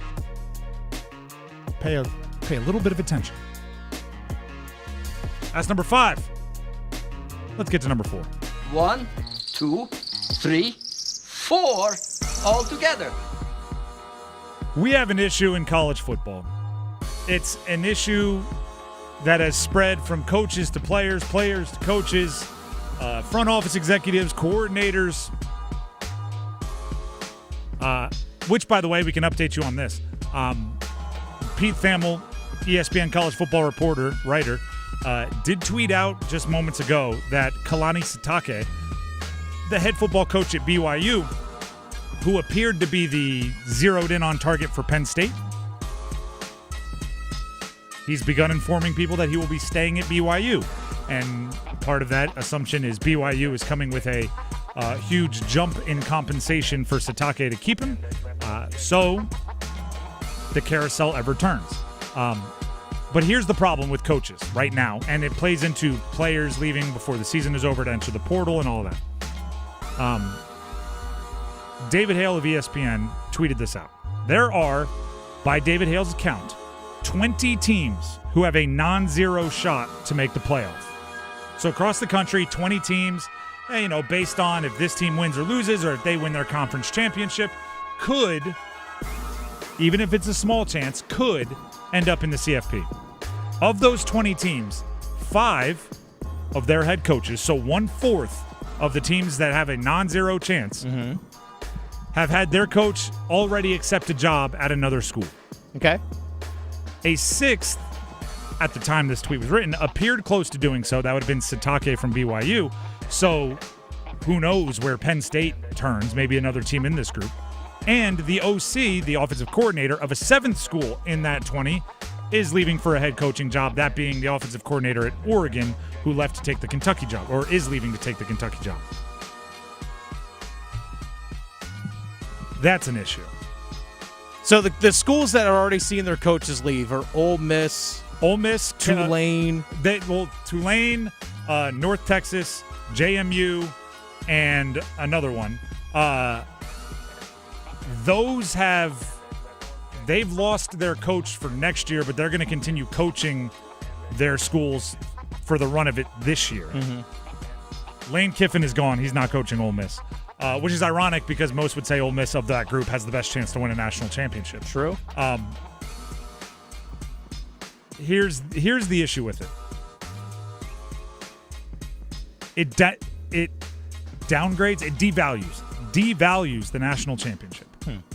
The thing it shows is that coaches are more interested in leveling up their job than winning a national championship. Which, by the way, from a human standpoint, I don't necessarily knock them for.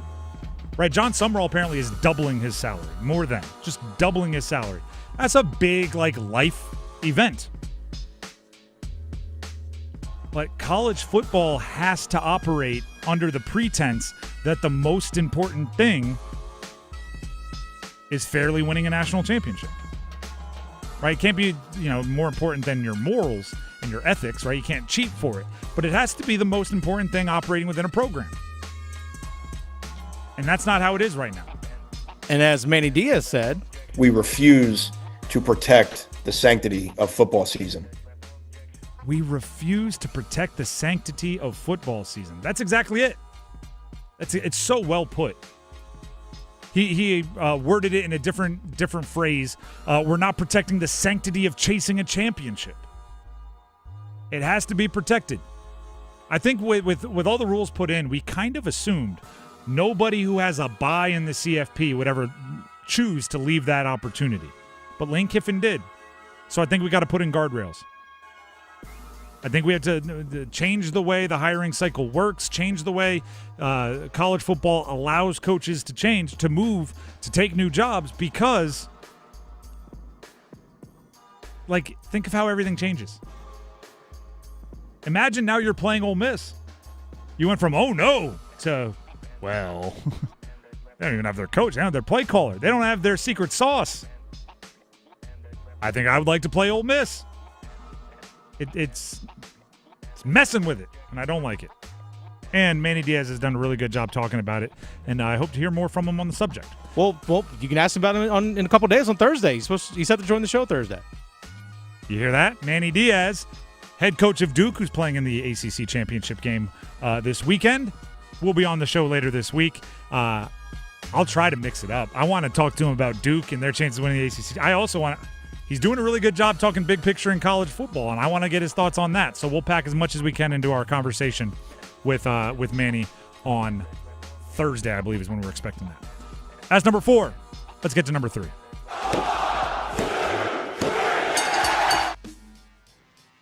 Drake Maye played on Monday Night Football. UNC fans, I'm sure you had a fun time. Drake Maye is playing exceptionally well for a second-year quarterback in the NFL. And I'm sure, actually, UNC fans, you might not have enjoyed it because you might be sitting there wondering how the heck you had Drake Maye and Omarion Hampton and all these players that are doing Cedric Gray, who's racking up tackles for the Titans, and you didn't win more. But I think you just be happy for your alum, or your former player. Drake Maye is, first of all, exceptional athlete, accurate thrower, all of the things that you need to be good in the NFL. But if I were using him to teach a lesson to young quarterbacks, it would be simple. Hunt completions. Seek out completions. He's completing a ridiculously high percentage of his passes, and he's throwing the deep ball exceptionally well, right? He's throwing accurately downfield. But the wild majority of their drives are just smart decision. Oh, look at that. We're in the red zone. That's the wild majority of Patriots' possessions. If I were using Drake Maye to teach young quarterbacks, there's some stuff you can't teach, right? What is he, 6'4", 220, fast, strong arm?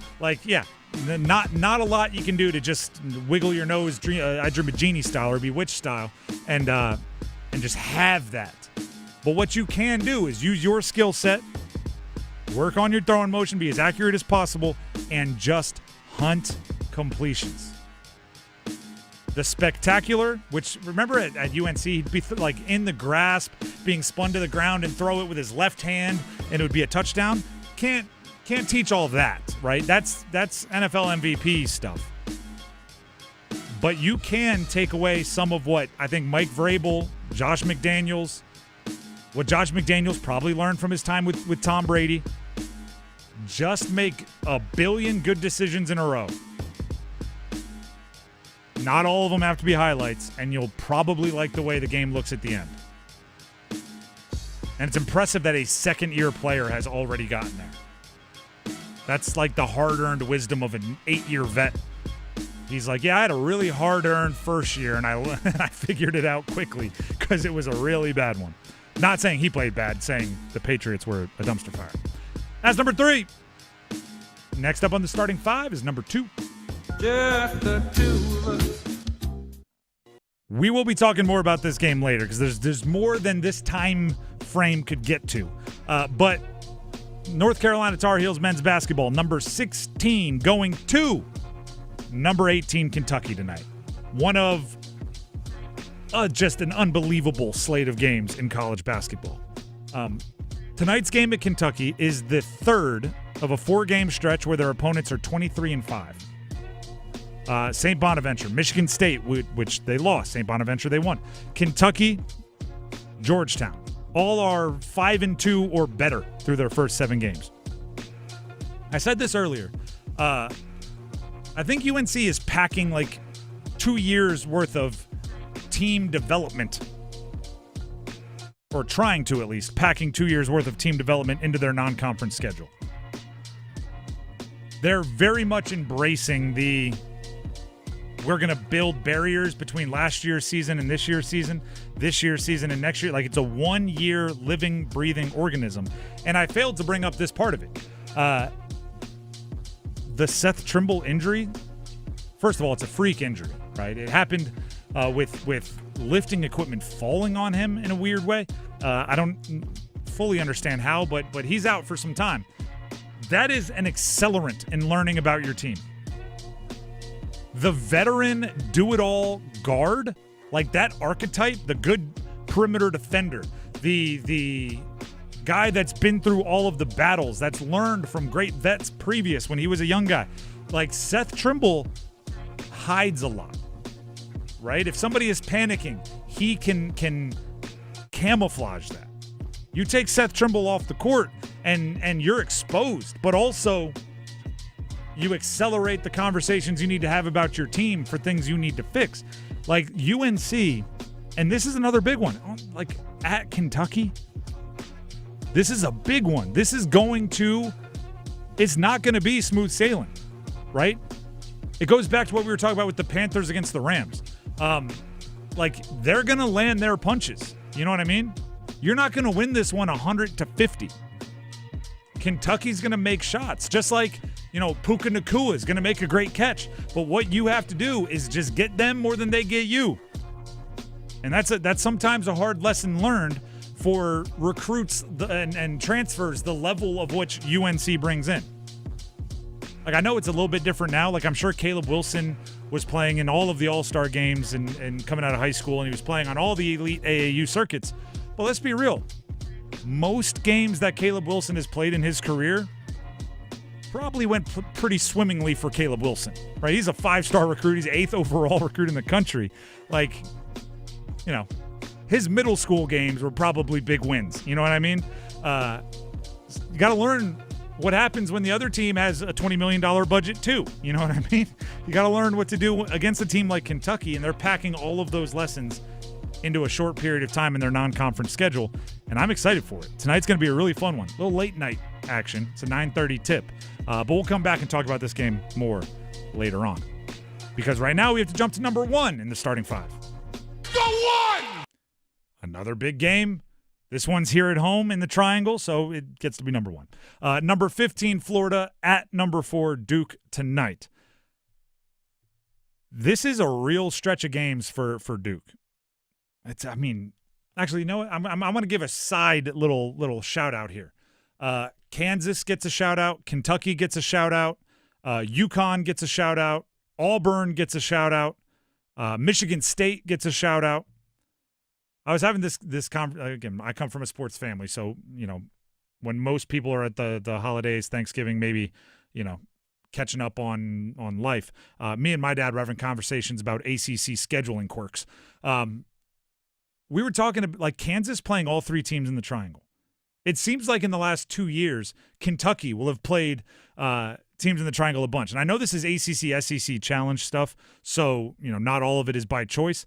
But Florida at Duke, right? Like these big blue blood teams that are playing State, UNC, and Duke, sometimes multiple times over a little period.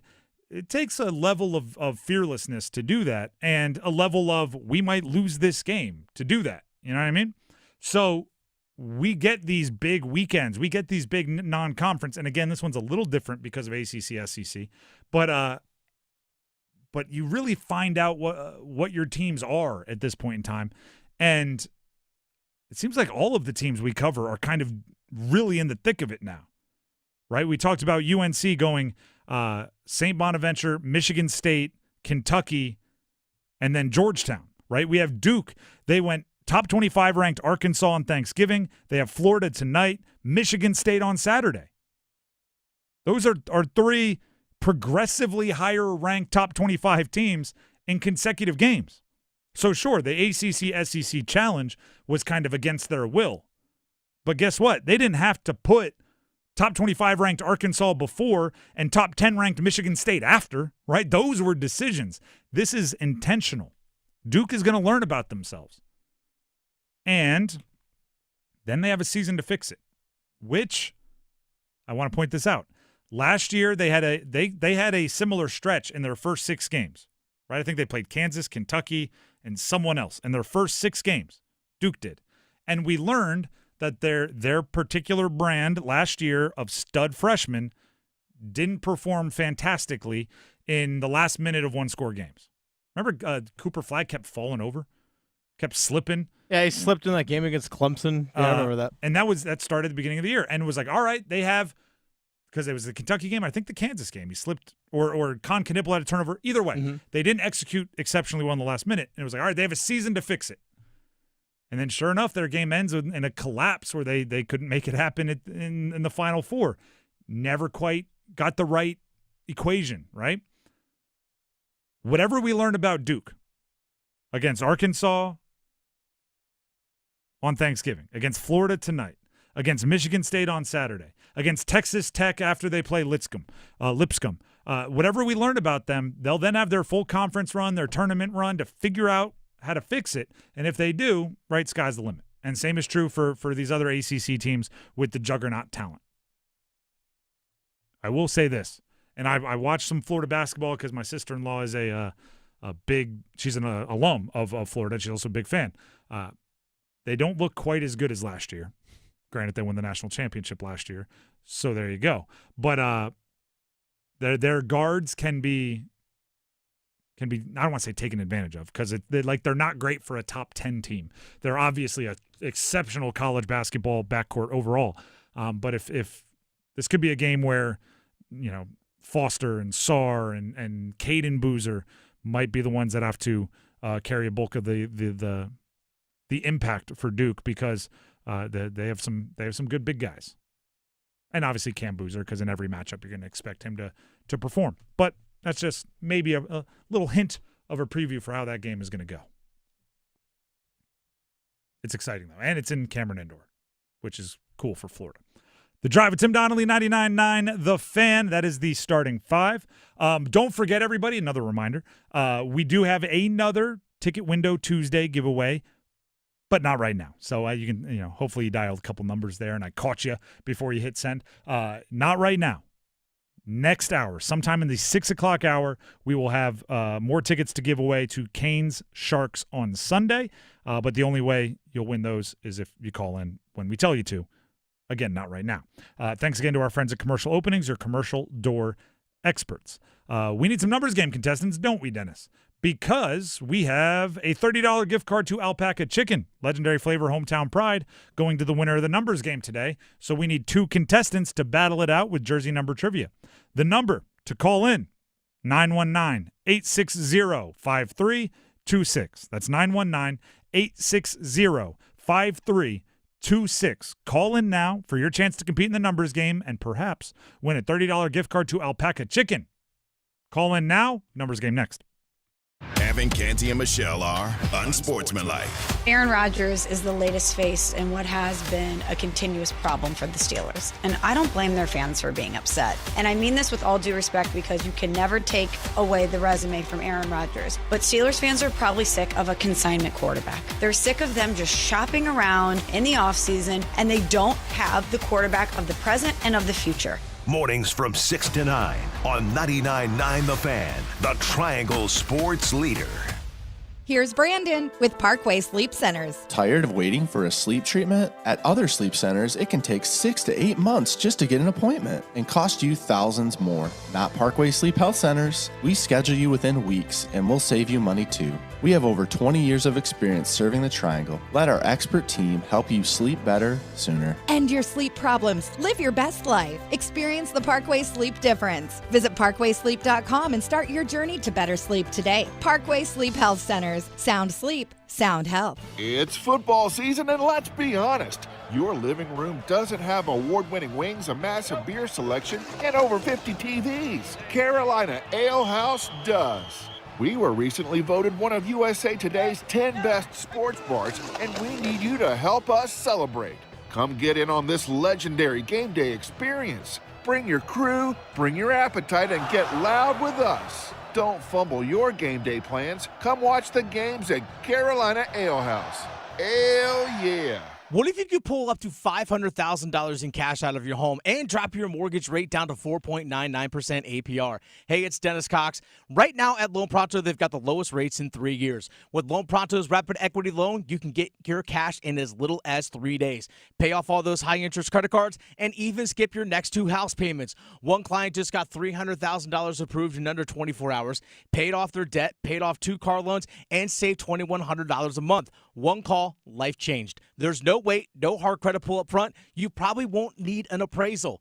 Just fast, easy cash from your home's equity. Rates are at a 3-year low. Act now. Call 919-381-1760 or visit loanpronto.com for your free instant home appraisal. See how much cash you can get today. Loan Pronto, A+ rated with a BBB and nearly 2,500 5-star Google reviews. Call 919-381-1760 and see how much cash you can get today. Loanpronto.com. Equal housing lender, NMLS 166-171 on approved credit. Visit NMLSconsumeraccess.org.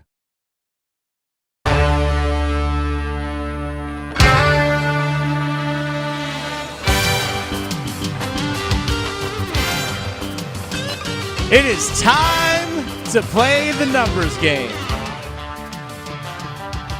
And introducing your host for the numbers game, ladies and gentlemen, welcome Tim Donnelly. Two things behind the scenes here. One, we are getting a new podcast studio, so our podcasts will be leveled up, hopefully. Yeah. Is there leveling a room? Secondly, yeah, there's actual construction, so my path to the bathroom, much longer than it usually is. But also, I can't resist the Jordan Stahl conversation. I had one in the hallway, and that's going to take up some time. You can't leave a Jordan Stahl conversation earlier. So thank you very much for the introduction, which gave me enough time to get back.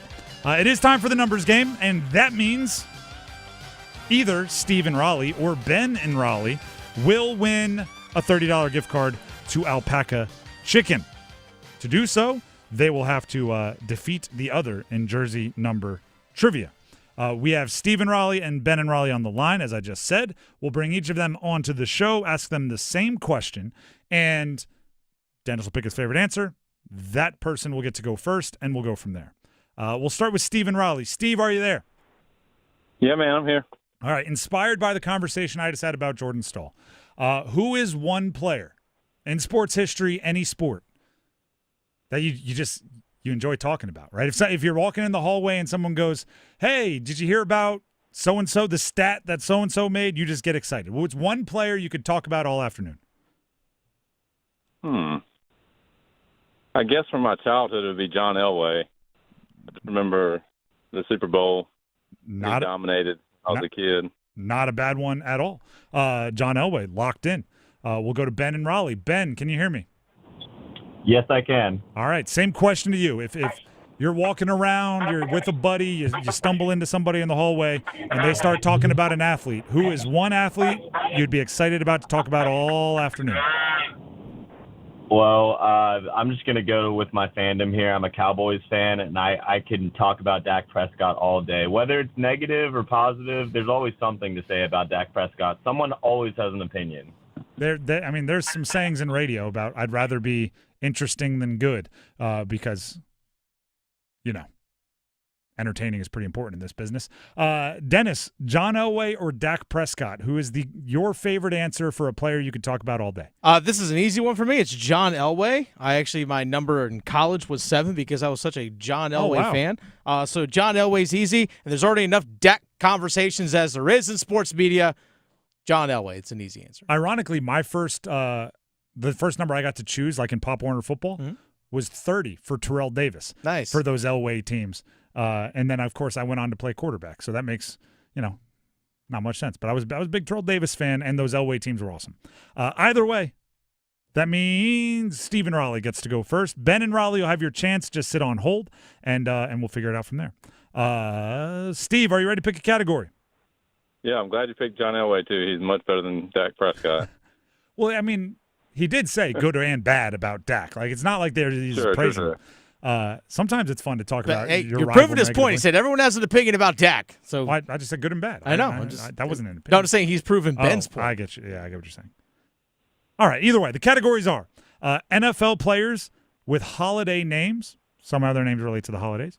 NFL players that have been player of the month in the NFL in the month of November at some point in the past.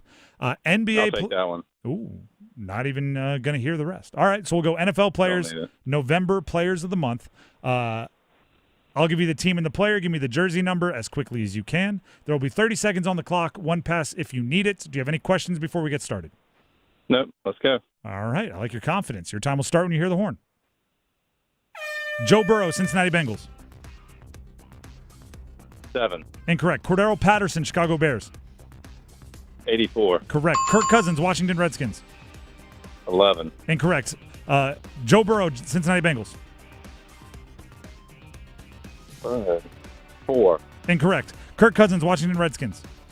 8. Correct. Tyrann Mathieu, Arizona Cardinals. 31. Incorrect. Joe Burrow, Cincinnati Bengals. 6. Incorrect. Tyrann Mathieu. Joe Burrow wears number 9. 9. I could not think of it. You seemed like you thought you should know it, but you just I didn't. definitely should have known it. Either way, Burrow 9, Patterson 84, Kirk Cousins we would have accepted 8 or 12. I had no idea he'd worn 12. Tyrann Mathieu 32, so you were close on that one for the Cardinals. 2 is the number to beat. We'll see if it holds up. So go ahead and stay on the line. That brings us to Dak Prescott talker himself, Ben from Raleigh. Ben, are you there? I am. All right. The categories remaining for you to choose from are NFL players with holidays somewhere in their name, like related to the holidays. And if you could turn down your radio, I think we're getting some feedback there.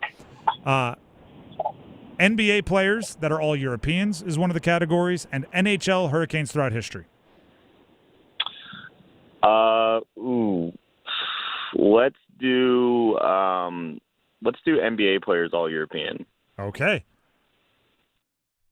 We'll see how this goes. I'll do my best for you, I promise. I will give you the team and the player. Give me the jersey number as quickly as you can. 30 seconds on the clock. One pass if you need it. You need at least 3 for the win. Do you have any questions before we get started? Nope. All right. Your time will start when you hear the horn. Giannis Antetokounmpo, Milwaukee Bucks. 34. Correct. Matas Buzelis, Chicago Bulls. 8.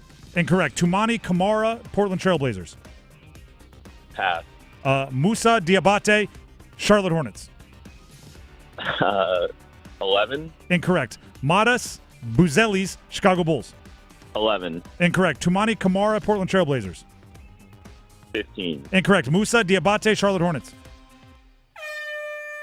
Yeah. You were kind of getting in the right neighborhood on some of these.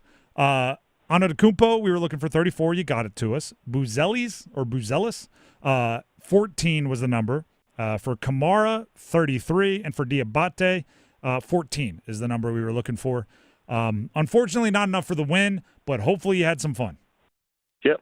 All right. Cool, thank you. Of course, appreciate it. And that means Stephen Raleigh is the winner. Steve, congratulations. Thanks, man. I knew as soon as I heard those NBA names, it was a wrap. That is a slightly more difficult for me to pronounce category, but I did my best, and you still came out on top, so congratulations. You get the gift card, $30 to Alpaca Chicken. Enjoy, and stay on the line so Dennis gets the info to make sure you get your prize. Appreciate it. All right. Little bit of news from today I want to pass along. Adam Thielen, who obviously spent some time with the Carolina Panthers all the way up until last season, was traded in the kind of right before the season got started this year to Minnesota. He was, after requesting his release, released by the Minnesota Vikings this week. He was claimed by the Steelers. So for everybody with the overwhelming excitement about the possible reunion between Adam Thielen and the Panthers, not going to happen. At least not this week, because he is going to be a member of the Pittsburgh Steelers. I think that is great for the Carolina Panthers. I don't think there was any reason to get tempted to bring back Adam Thielen, and I'll run through my reasons quickly because I said this on Twitter and a lot of you disagreed with me. First, the reason he left Minnesota was given to the insiders across the NFL was that he wants to finish his last season in the NFL on a contender. Let's connect some dots, right? He left the Panthers. Then they asked, right? I know it was a trade, but he was involved in the decision-making through the reactions on social media and everything. It was obvious to me. He left the Panthers, and through this decision, we learned he wants his goal to be his last year is on a contender. Can we connect dots and say you didn't think the Panthers were going to be a contender? And you don't need naysayers. You don't need haters. You don't need negative people. You don't need non-believers in your locker room. I'm not saying I believed in the Panthers, but I'm not in the locker room, and they're not asking me to be in the locker room. The other thing is, remember he negotiated a raise with the Panthers, and then as soon as he was traded to the Vikings, he accepted a pay cut? Yeah, that was kind of odd. You don't need that kind of energy in your locker room. Secondly, or thirdly, and finally, he's 35 years old. He has almost no production this year as a member of the Minnesota Vikings, and I don't think at this point in his career there's anything he can do that you don't already have in your locker room, in your wide receiver room, in younger, in many cases cheaper, and potentially bigger parts of your future. So Adam Thielen being brought in does nothing for me. He is claimed by the Steelers. Thank you to the Steelers for not even making that a decision that needed to be made. I think it's a good one for the Carolina Panthers. I mean, if you wanted to have Adam Thielen, you have Hunter Renfrow. That's been a healthy extra for you for however many weeks. And even if you were to, I don't think Adam Thielen would sign up for that role. No. Even if you were to replace Adam Thielen replace Hunter Renfrow with Adam Thielen, I don't see the point in that. No. I don't see the point in that. You have, for better or worse, Tedero McMillan, Jalen Coker, Xavier Legette, Bryson Tremaine. That's the squad you're rolling with. Jimmy Horn Jr. Jimmy Horn Jr. in a whatever role he ends up playing. And yeah, if you need to go deep, you got Hunter Renfrow waiting with experience. Like that's what you're rolling with. There's no Adam Thielen's walking through that door. The Drive with Tim Donnelly, 99.9 The Fan. Did you mention tonight, Canes Corner? I have not, but can you go ahead? Oh, sure, absolutely. 7 o'clock tonight at the Local, which is over there right by the Lenovo Center. Canes Corner, live with Mike Maniscalco. Special guest, Canes defenseman Sean Walker. So you can listen to that right here on The Fan, 7 o'clock tonight. 7 o'clock puck drop, I guess you could say, for the show. But 7 o'clock tonight right here on Canes 99.9 The Fan. You can listen to Canes Corner. You can listen to it through the 99.9 The Fan app, or you can watch it on our YouTube page as well. We'll have it live streaming for you here on 99.9 The Fan on YouTube as well. So plenty of ways for you to enjoy Sean Walker and more Canes content tonight. In my one of my fantasy leagues, we have something we call My Guys. Mm-hmm. It's not saying they're your best players. It's a dynasty league, so you keep them year to year to year to year. It's not saying they're your best players. They're not your most valuable. They're not your most productive. They're just guys who you love having on your team. They could be good. Don't get me wrong. Some of them are the best players in the league, but also some of them don't start for you. And like when you go to trade for somebody, you always go like, hey, is so-and-so a my guy? Because if it is, you're like, oh, never mind. Like your price is going to be higher than mine. I'll let everybody inside on this one. Sean Walker on the Canes is one of Dennis's my guys. Oh, the moment they signed him. He's like, yep, that's my guy. I was like, as soon as we're signing Sean Walker? Yes. If Dennis ran the Canes, other teams would be calling, going, "Is Sean Walker a my guy?" He'd go, "Yep." They'd go, "All right, we're not going to pay overprice because he's just somebody you love having on your team." So, enjoy Canes Corner tonight, featuring one of Dennis Cox's my guys. I hope he actually Mike asked the story about how he and Shane Gostisbehere met. It was after they both had signed with the Canes last offseason. They met at a wedding. Oh, yeah. Yeah, that's a good low. I've had that conversation with Sean on air back last season. It was a fun story. Good low stakes. Good positive vibes. Warm room. Everybody having a good time. Go meet one of your future teammates. The Drive with Tim Donnelly, 99.9 The Fan. You know what I just said just now? Warm room. Tim Donnelly here for Maynard Service Company, where they can make sure that a warm room isn't just a metaphor for a room where everybody's in a good mood and everyone's looking to have a good time. It's actually what your house is when it's really cold outside. And I don't know if the weather predictions have changed, but when I looked this morning, it's supposed to get down to like 29 or something tonight. You want your heater working. Maynard Service Company, heating systems, cooling systems, plumbing, electrical work. They do it all. And yeah, I mean, for right now, I'm going to focus on the heating systems. Why? Because you don't want anything bad happening to your heating system tonight. Also, we didn't leave our heater on when we went out of town for a few days, came back. It was really cold in our house. And if that's how we just had to live, that'd be a tough one. We'd be walking around in jackets and thermal sleeping bags and stuff. So instead, make sure you have Maynard Service Company's number on hand for reasons such as middle of the night, you're woken up by being absolutely frigid cold because your heater broke. Good news, Maynard Service Company, 24 hours a day, 7 days a week service throughout all of Wake County and 50 miles in any direction from Wake County. They are locally centered. You see their trucks everywhere. They're a part of our community, and they don't want you freezing your tail off. When it gets cold outside, keep your house a warm room. Maynard Service Company, this is the number to bookmark, 919-361-0993. That's 919-361-0993, or visit them online at maynardservices.com. That's MAYNOR services.com. All right, I think we've said everything we need to say. So when we come back, we get to talk basketball. Number 16, North Carolina at number 18, Kentucky. Tonight, what do you expect to see from the Tar Heels? Stick around. Move your sports day forward. You know the story of A Christmas Carol, the ghosts of past, present, and yet to come. We can tie it a bit to the Panthers season, the past, innocence by fans, big expectations, new faces, the present, a roller coaster ride of Bryce is our guy, or maybe not. Only the yet to come could be different than the Christmas tale. Unlike Scrooge, we actually care about December games. Get set up. Join Next Up with Paul Ihander. Mornings at 9 on 99.9 The Fan, the Triangle Sports Leader. Your home shelters your dreams and protects your memories. At Baker Home Exteriors, we understand this deeply. It's why we've dedicated ourselves to caring for homes like yours. As part of the Baker Roofing family, we bring a century of expertise to every project, from roofing and siding to windows and decks. We don't just upgrade homes, we help protect the life you've built within them. Because your home is where our heart is. Visit BakerHomeExteriors.com and start your home's next chapter. Is going to your local bar the worst part of your day? The bartender ignores you, mediocre food, warm beer? Then why go there? Take 5 minutes and drop in at Sharky's, where they'll give you a free evaluation and you can learn about all the bars that you shouldn't go to. Sharky's has helped thousands find the right bar to hang at. What are you waiting for?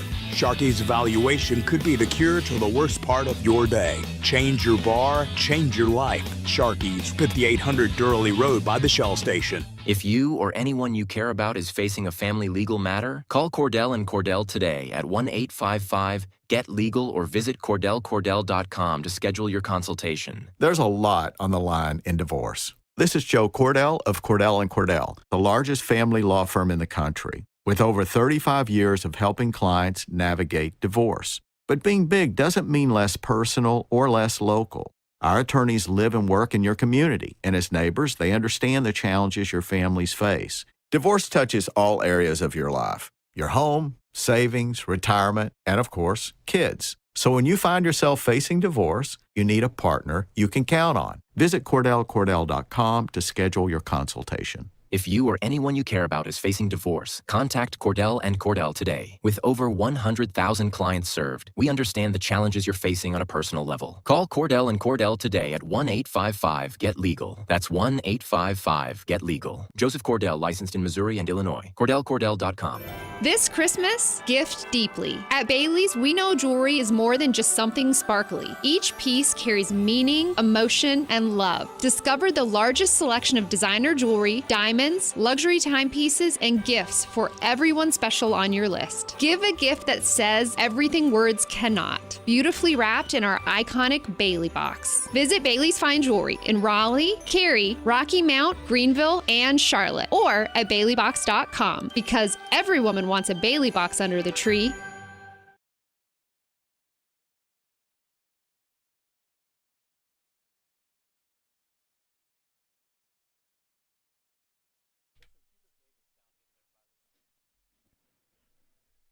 The Drive with Tim Donnelly, 99.9 The Fan. Another reminder for you, the Canes Corner broadcast featuring Sean Walker will be live right here on 99.9 The Fan at 7. So stick around for that. Also, the 99.9 The Fan app. Enjoy all of it. You'll hear from Sean Walker, Mike Maniscalco. It's a whole thing. Stories, taking the helmet off, as they say, getting to know the player, the human, rather than the player, which is, I think, endearing in many cases. So you'll learn about Sean Walker. Right now, you're going to learn about a massive game in college basketball tonight. The North Carolina Tar Heels at the number 18 Kentucky Wildcats. UNC ranked 16th, so this is a top 25 matchup. It's a prove it game, I guess. Not a prove it, like North Carolina, they don't win, but it's a prove it game in that I believe North Carolina is really good this year. I think Caleb Wilson is a special talent. I think they did very well in the transfer portal to put a array of talent around him. And I think, right, I have to keep saying I think because they haven't proven it on the court yet, their ceiling is very high. But they did lose to Michigan State. Michigan State had a good day, but it was, it's not like they lost by 3, right? They lost by double digits. And now they're playing another team in the top 25, another team with talent. And if what I believe is possible for North Carolina is going to happen, these are the games you have to win. Right? More often than not, when you have an opportunity to measure yourself against other really good teams, you have to at least look the part, if not win it outright. Hubert Davis, head coach of the Tar Heels, talked about needing to raise their level of play from what they put on the court against Michigan State. And stuff that we talked about heading into the game and just moving forward, just our execution has to be better. I mean, obviously we took care of the basketball. We only had 8 turnovers, but just the execution part in regards to, setting solid and legal screens, getting to the offensive glass, those little things that make big things happen. And then, from a defensive standpoint, just boxing out. I've been straightforward about how important rebounding is. And, Michigan State got an offensive rebound off their misses 41% of the time. And so they shot 51%. They got 46 points in the paint. And so those are things that aren't good. And for us to be successful, those are things that we have to do well, and we have to do well consistently. I respect the specificity of that answer from Hubert Davis. And also, I think the specificity of that answer shows how early along UNC is in their development as a team. Like, there's still tangible things they need to fix. You know what I mean? There's still like basketball things, X's and O's, technique things they need to fix. If you have a team filled with veterans or a team that's played together for 2 or 3 years, a team where most of the players have been in the coach's system for 2 or 3 years, if you lay a stinker, the coach talks more, we got to be effort. We got to be locked in, right? That wasn't our best. We know what to do. They got beat by Michigan State, and you just heard Hubert Davis going like, no, there's some things we need to like watch film, and we need to get on the practice court. We need to see how these things impact winning, which builds into what really this whole season has been about for North Carolina. It's a storyline I brought up a bunch of times. They're really trying to accelerate the learning process. And I'm talking about as a team, not individuals. I'm talking about as a team. Dennis, I think you'll appreciate this reference. They're trying to Billy Madison their education. Yeah, I like this. Right? Billy Madison went and he wanted to get his high school degree, but he was going to do each grade in whatever it was, like a week. 2 weeks. 2 weeks in each grade. Like, I don't have time to go to 18 years of school, so I'm going to do 2 weeks in each grade, and I'm going to try to graduate and make it happen. That's kind of what Carolina's doing. Carolina brought together a team of brand new, right? Outside of Seth Trimble, who's hurt, by the way. You have freshmen. You have transfers. You have guys playing roles that they didn't play last year. You have a whole bunch of new. You have a GM for the first time, right? I know they came in halfway through last year, but there's a lot of new. And you don't have time to do what most teams do to learn hard lessons, right? Go through a year where you make it to the ACC tournament and you lose a nail biter, and then you go to the NCAA tournament and you get a little momentum, and then your heart's ripped out, and then you're motivated all the offseason to fix it, and you come back and you're one of the favorites, and you don't have time to do all that. So they're like, let's do it all. Lessons that would normally take 2 months to learn, let's try to learn it in 2 games. Right? Hey, we're undefeated. Things are going well. Let's have a players-only meeting because we didn't close out the game against Navy the way we wanted. Hey, we, for the first time, kind of got smacked in the mouth. We lost to Michigan State by a team that just played well. How do we respond to that? Some of it they're not even choosing, right? Some of it is Seth Trimble gets hurt. Okay, who's going to step up and play that role? Who's going to be the leader on the court? Is Caleb Wilson ready to be not just the production leader, the scoring leader, the athleticism leader? Is he ready to be a vocal leader? Which, by the way, Hubert Davis did point out, and we have some audio here for you, that Caleb Wilson is more than just a scorer, particularly when getting doubled, meaning he can create and he can make decisions. The first time that he was doubled was against St. Bonaventure, and then obviously Michigan State was loaded towards him when he was trying to attack the basket. He was still able to get there pretty much as well. And so Caleb adjusting to that and understanding the opportunities for him to score, but also to get 2 on the ball and be able to facilitate and hit open teammates. And the great thing about Caleb is, yeah, he can score, but he's also a gifted passer and a willing passer as well. So that's good for us. Again, same thing, right? The first time he was doubled was against St. Bonaventure. All right, well, good. You now get 2 games to figure out how to play when you're doubled, and we got to get on to the next lesson. It's you know what, Billy Madison, I imagine Hubert Davis, like, through the first 5 or 6 games before he had been doubled, grabbing him by the face, like, cherish it. Because the double teams were coming, right? And those are less fun. Stay here forever in single coverage on the wing. If you get Billy Madison, you understand that. If not, it's fine. I'm not explaining it. Not like I could.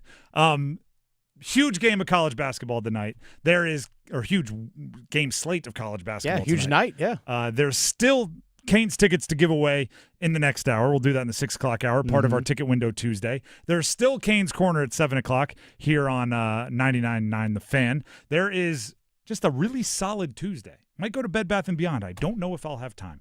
That's a different reference. Either way, we appreciate you all for hanging out with us. Please, a favor that I haven't asked of you yet. go to our YouTube channel and subscribe. 99.9 The Fan. Tell your friends. Comment on videos, like videos, do the whole thing. And enjoy a great night of sports here in the Triangle on a Tuesday in December. We'll see you tomorrow. Enjoy Overdrive. Until tomorrow, have a great night, everybody. Hey, Carolina Panthers fans, it's Dennis Cox from 99.9 The Fan. For all the inside information on your team, join me and my co-host, WRAL TV's Chris Lee, for our podcast, Panthers Playbook, presented by Wake Orthopedics. In every episode, we'll keep you up to date on your Panthers, and we'll do it with access only we can provide. Locker room insight, exclusive interviews, and in-depth looks at every Panthers game. Follow and subscribe to Panthers Playbook wherever you discover your favorite podcasts, or watch on YouTube. Is your heating and air system ready for cooler weather? Call Newcomb & Company to ensure your system is running at peak performance. As a Comfort Contract customer, you'll get priority service and a 15% discount on all HVAC and plumbing service calls and repairs. Newcomb & Company, your independent trained dealer, has proudly served our community for more than 70 years, delivering reliable comfort and peace of mind. Call 919-862-3000 or visit newcombandcompany.com. Newcomb & Company, your comfort is our business. Hey, folks, it's Dennis Cox from 99.9 The Fan for my friends over at Raleigh Weight Loss Center. I've been with the program at Raleigh Weight Loss Center for 4 months, and I've lost 42 pounds. But most importantly, I've maintained that weight that I've lost as well. And you can actually get started on that program even before the new year. When everyone sets those new weight loss goals, go ahead and get started on it right now, because the Raleigh Weight Loss Center is extending their huge 20% off Lose It holiday sale all the way through December 19th with the lowest prices of the year on the amazing program at Raleigh Weight Loss Center. They know the secret to losing up to 1 pound of fat every day with no exercising, no prepackaged meals, no counting points or calories, no drugs, no surgery, and no injections with the risk of serious side effects. Schedule your free 15-minute phone consultation today to see if the Raleigh Weight Loss Center program is the right thing for you. Mention the promo code LOSEIT for a discount. 919-897-7506 or visit RaleighWeightLossCenter.com. 919-897-7506. Mention the promo code LOSEIT. Results may vary. This is the sound of Claire cooking dinner